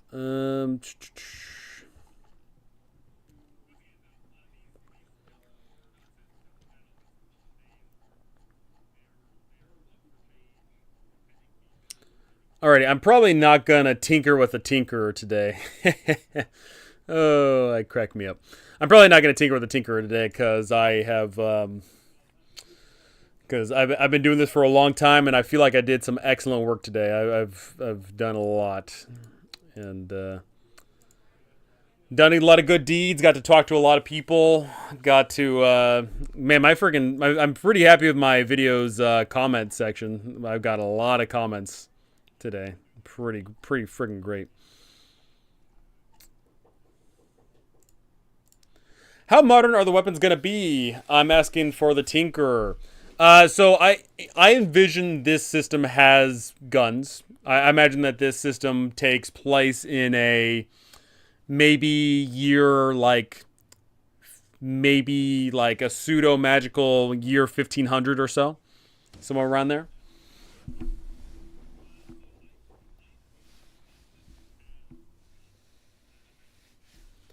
Go back when the brain is fresh. Yeah. Yeah, I mean, yeah. So as a reminder, I've already done like the pre-writing for all of this, which amounted to over 120,000 words for this. A lot of the writing is going into the classes, and of course, a lot of the writing is going into the spells. But ultimately, once I blaze through that, which I'm almost done with, the only things left thereafter that are player facing are going to be like, oh hey, how does adventuring in the dungeon work? How does adventuring over land work? And then that's pretty much it. Like yeah, I'll have to do the equipment and stuff. Now I'm like saying that out loud. I know for a fact the equipment's gonna be a pain in the ass, and also here I can show off some of the spells and whatnot. Yeah, I know that the items is gonna be a real pain. Like there's just gonna be a whole bunch of items. Like, oh hey, here's rope and here's so and so. Some muskets at best give or take. Yeah, there'll be muskets for sure. The weapons I've already done a first draft on the weapons and armors and stuff. But then after that, I feel like I'm going to be pretty solid once I get these classes done up, and then of course all the spells from all the spellcasters, and then I'll start playtesting the bejesus out of it, and I cannot wait to see that. I'm going to be making videos on this. I'm going to be putting out the call to my constituents, my viewers. And hopefully I can get all which people to play in that and show off some good stuff. Alrighty. So, I've been streaming for 3 hours and 40 minutes at this point. Done a lot of good stuff. Albert Nobel made dynamite in 1800, and he is the name for the Nobel Peace Prize. Hey, listen, there's peace when you blow up your enemies. That's probably his line of thought there. Alrighty, so thank you so much, everyone, for tuning in. Thank you for all the warm wishes and all the people coming in, thanking me for all the guides and stuff. That's totally awesome. Absolutely love it. Thank you so very much. Thank you for any insights and info you all gave me today. Thank you for tuning in. Thank you for liking, for commenting, for subscribing, for watching my videos, for all that stuff. That's absolutely awesome. Thank you to my patrons as well. They keeping the lights on around here. And thank you one and all. But that's going to do it for me. If you guys have any questions, comments, concerns, gripes, moans, or complaints, now is the time to voice them.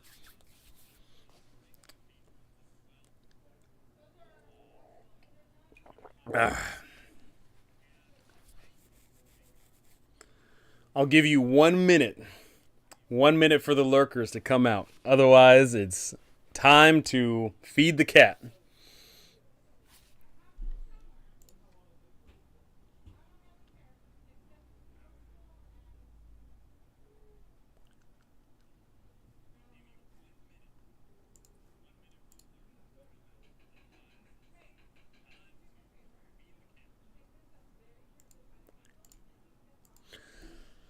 Oh, goodness. Alrighty. Well, that is going to do it for me then. Thank you all so much, and I can't wait to show off more of my good deeds. Join the Discord if you haven't already. Rum Power. How's it going, Dungeon Crawling Hobo? Just wrapping up the stream just now. If you haven't already, join the Discord. I am running public games in there. I'm going to be making videos on those public games. It'll be a great time. So that's going to do it for me. Thank you so much, and I can't wait to see you all in the next one.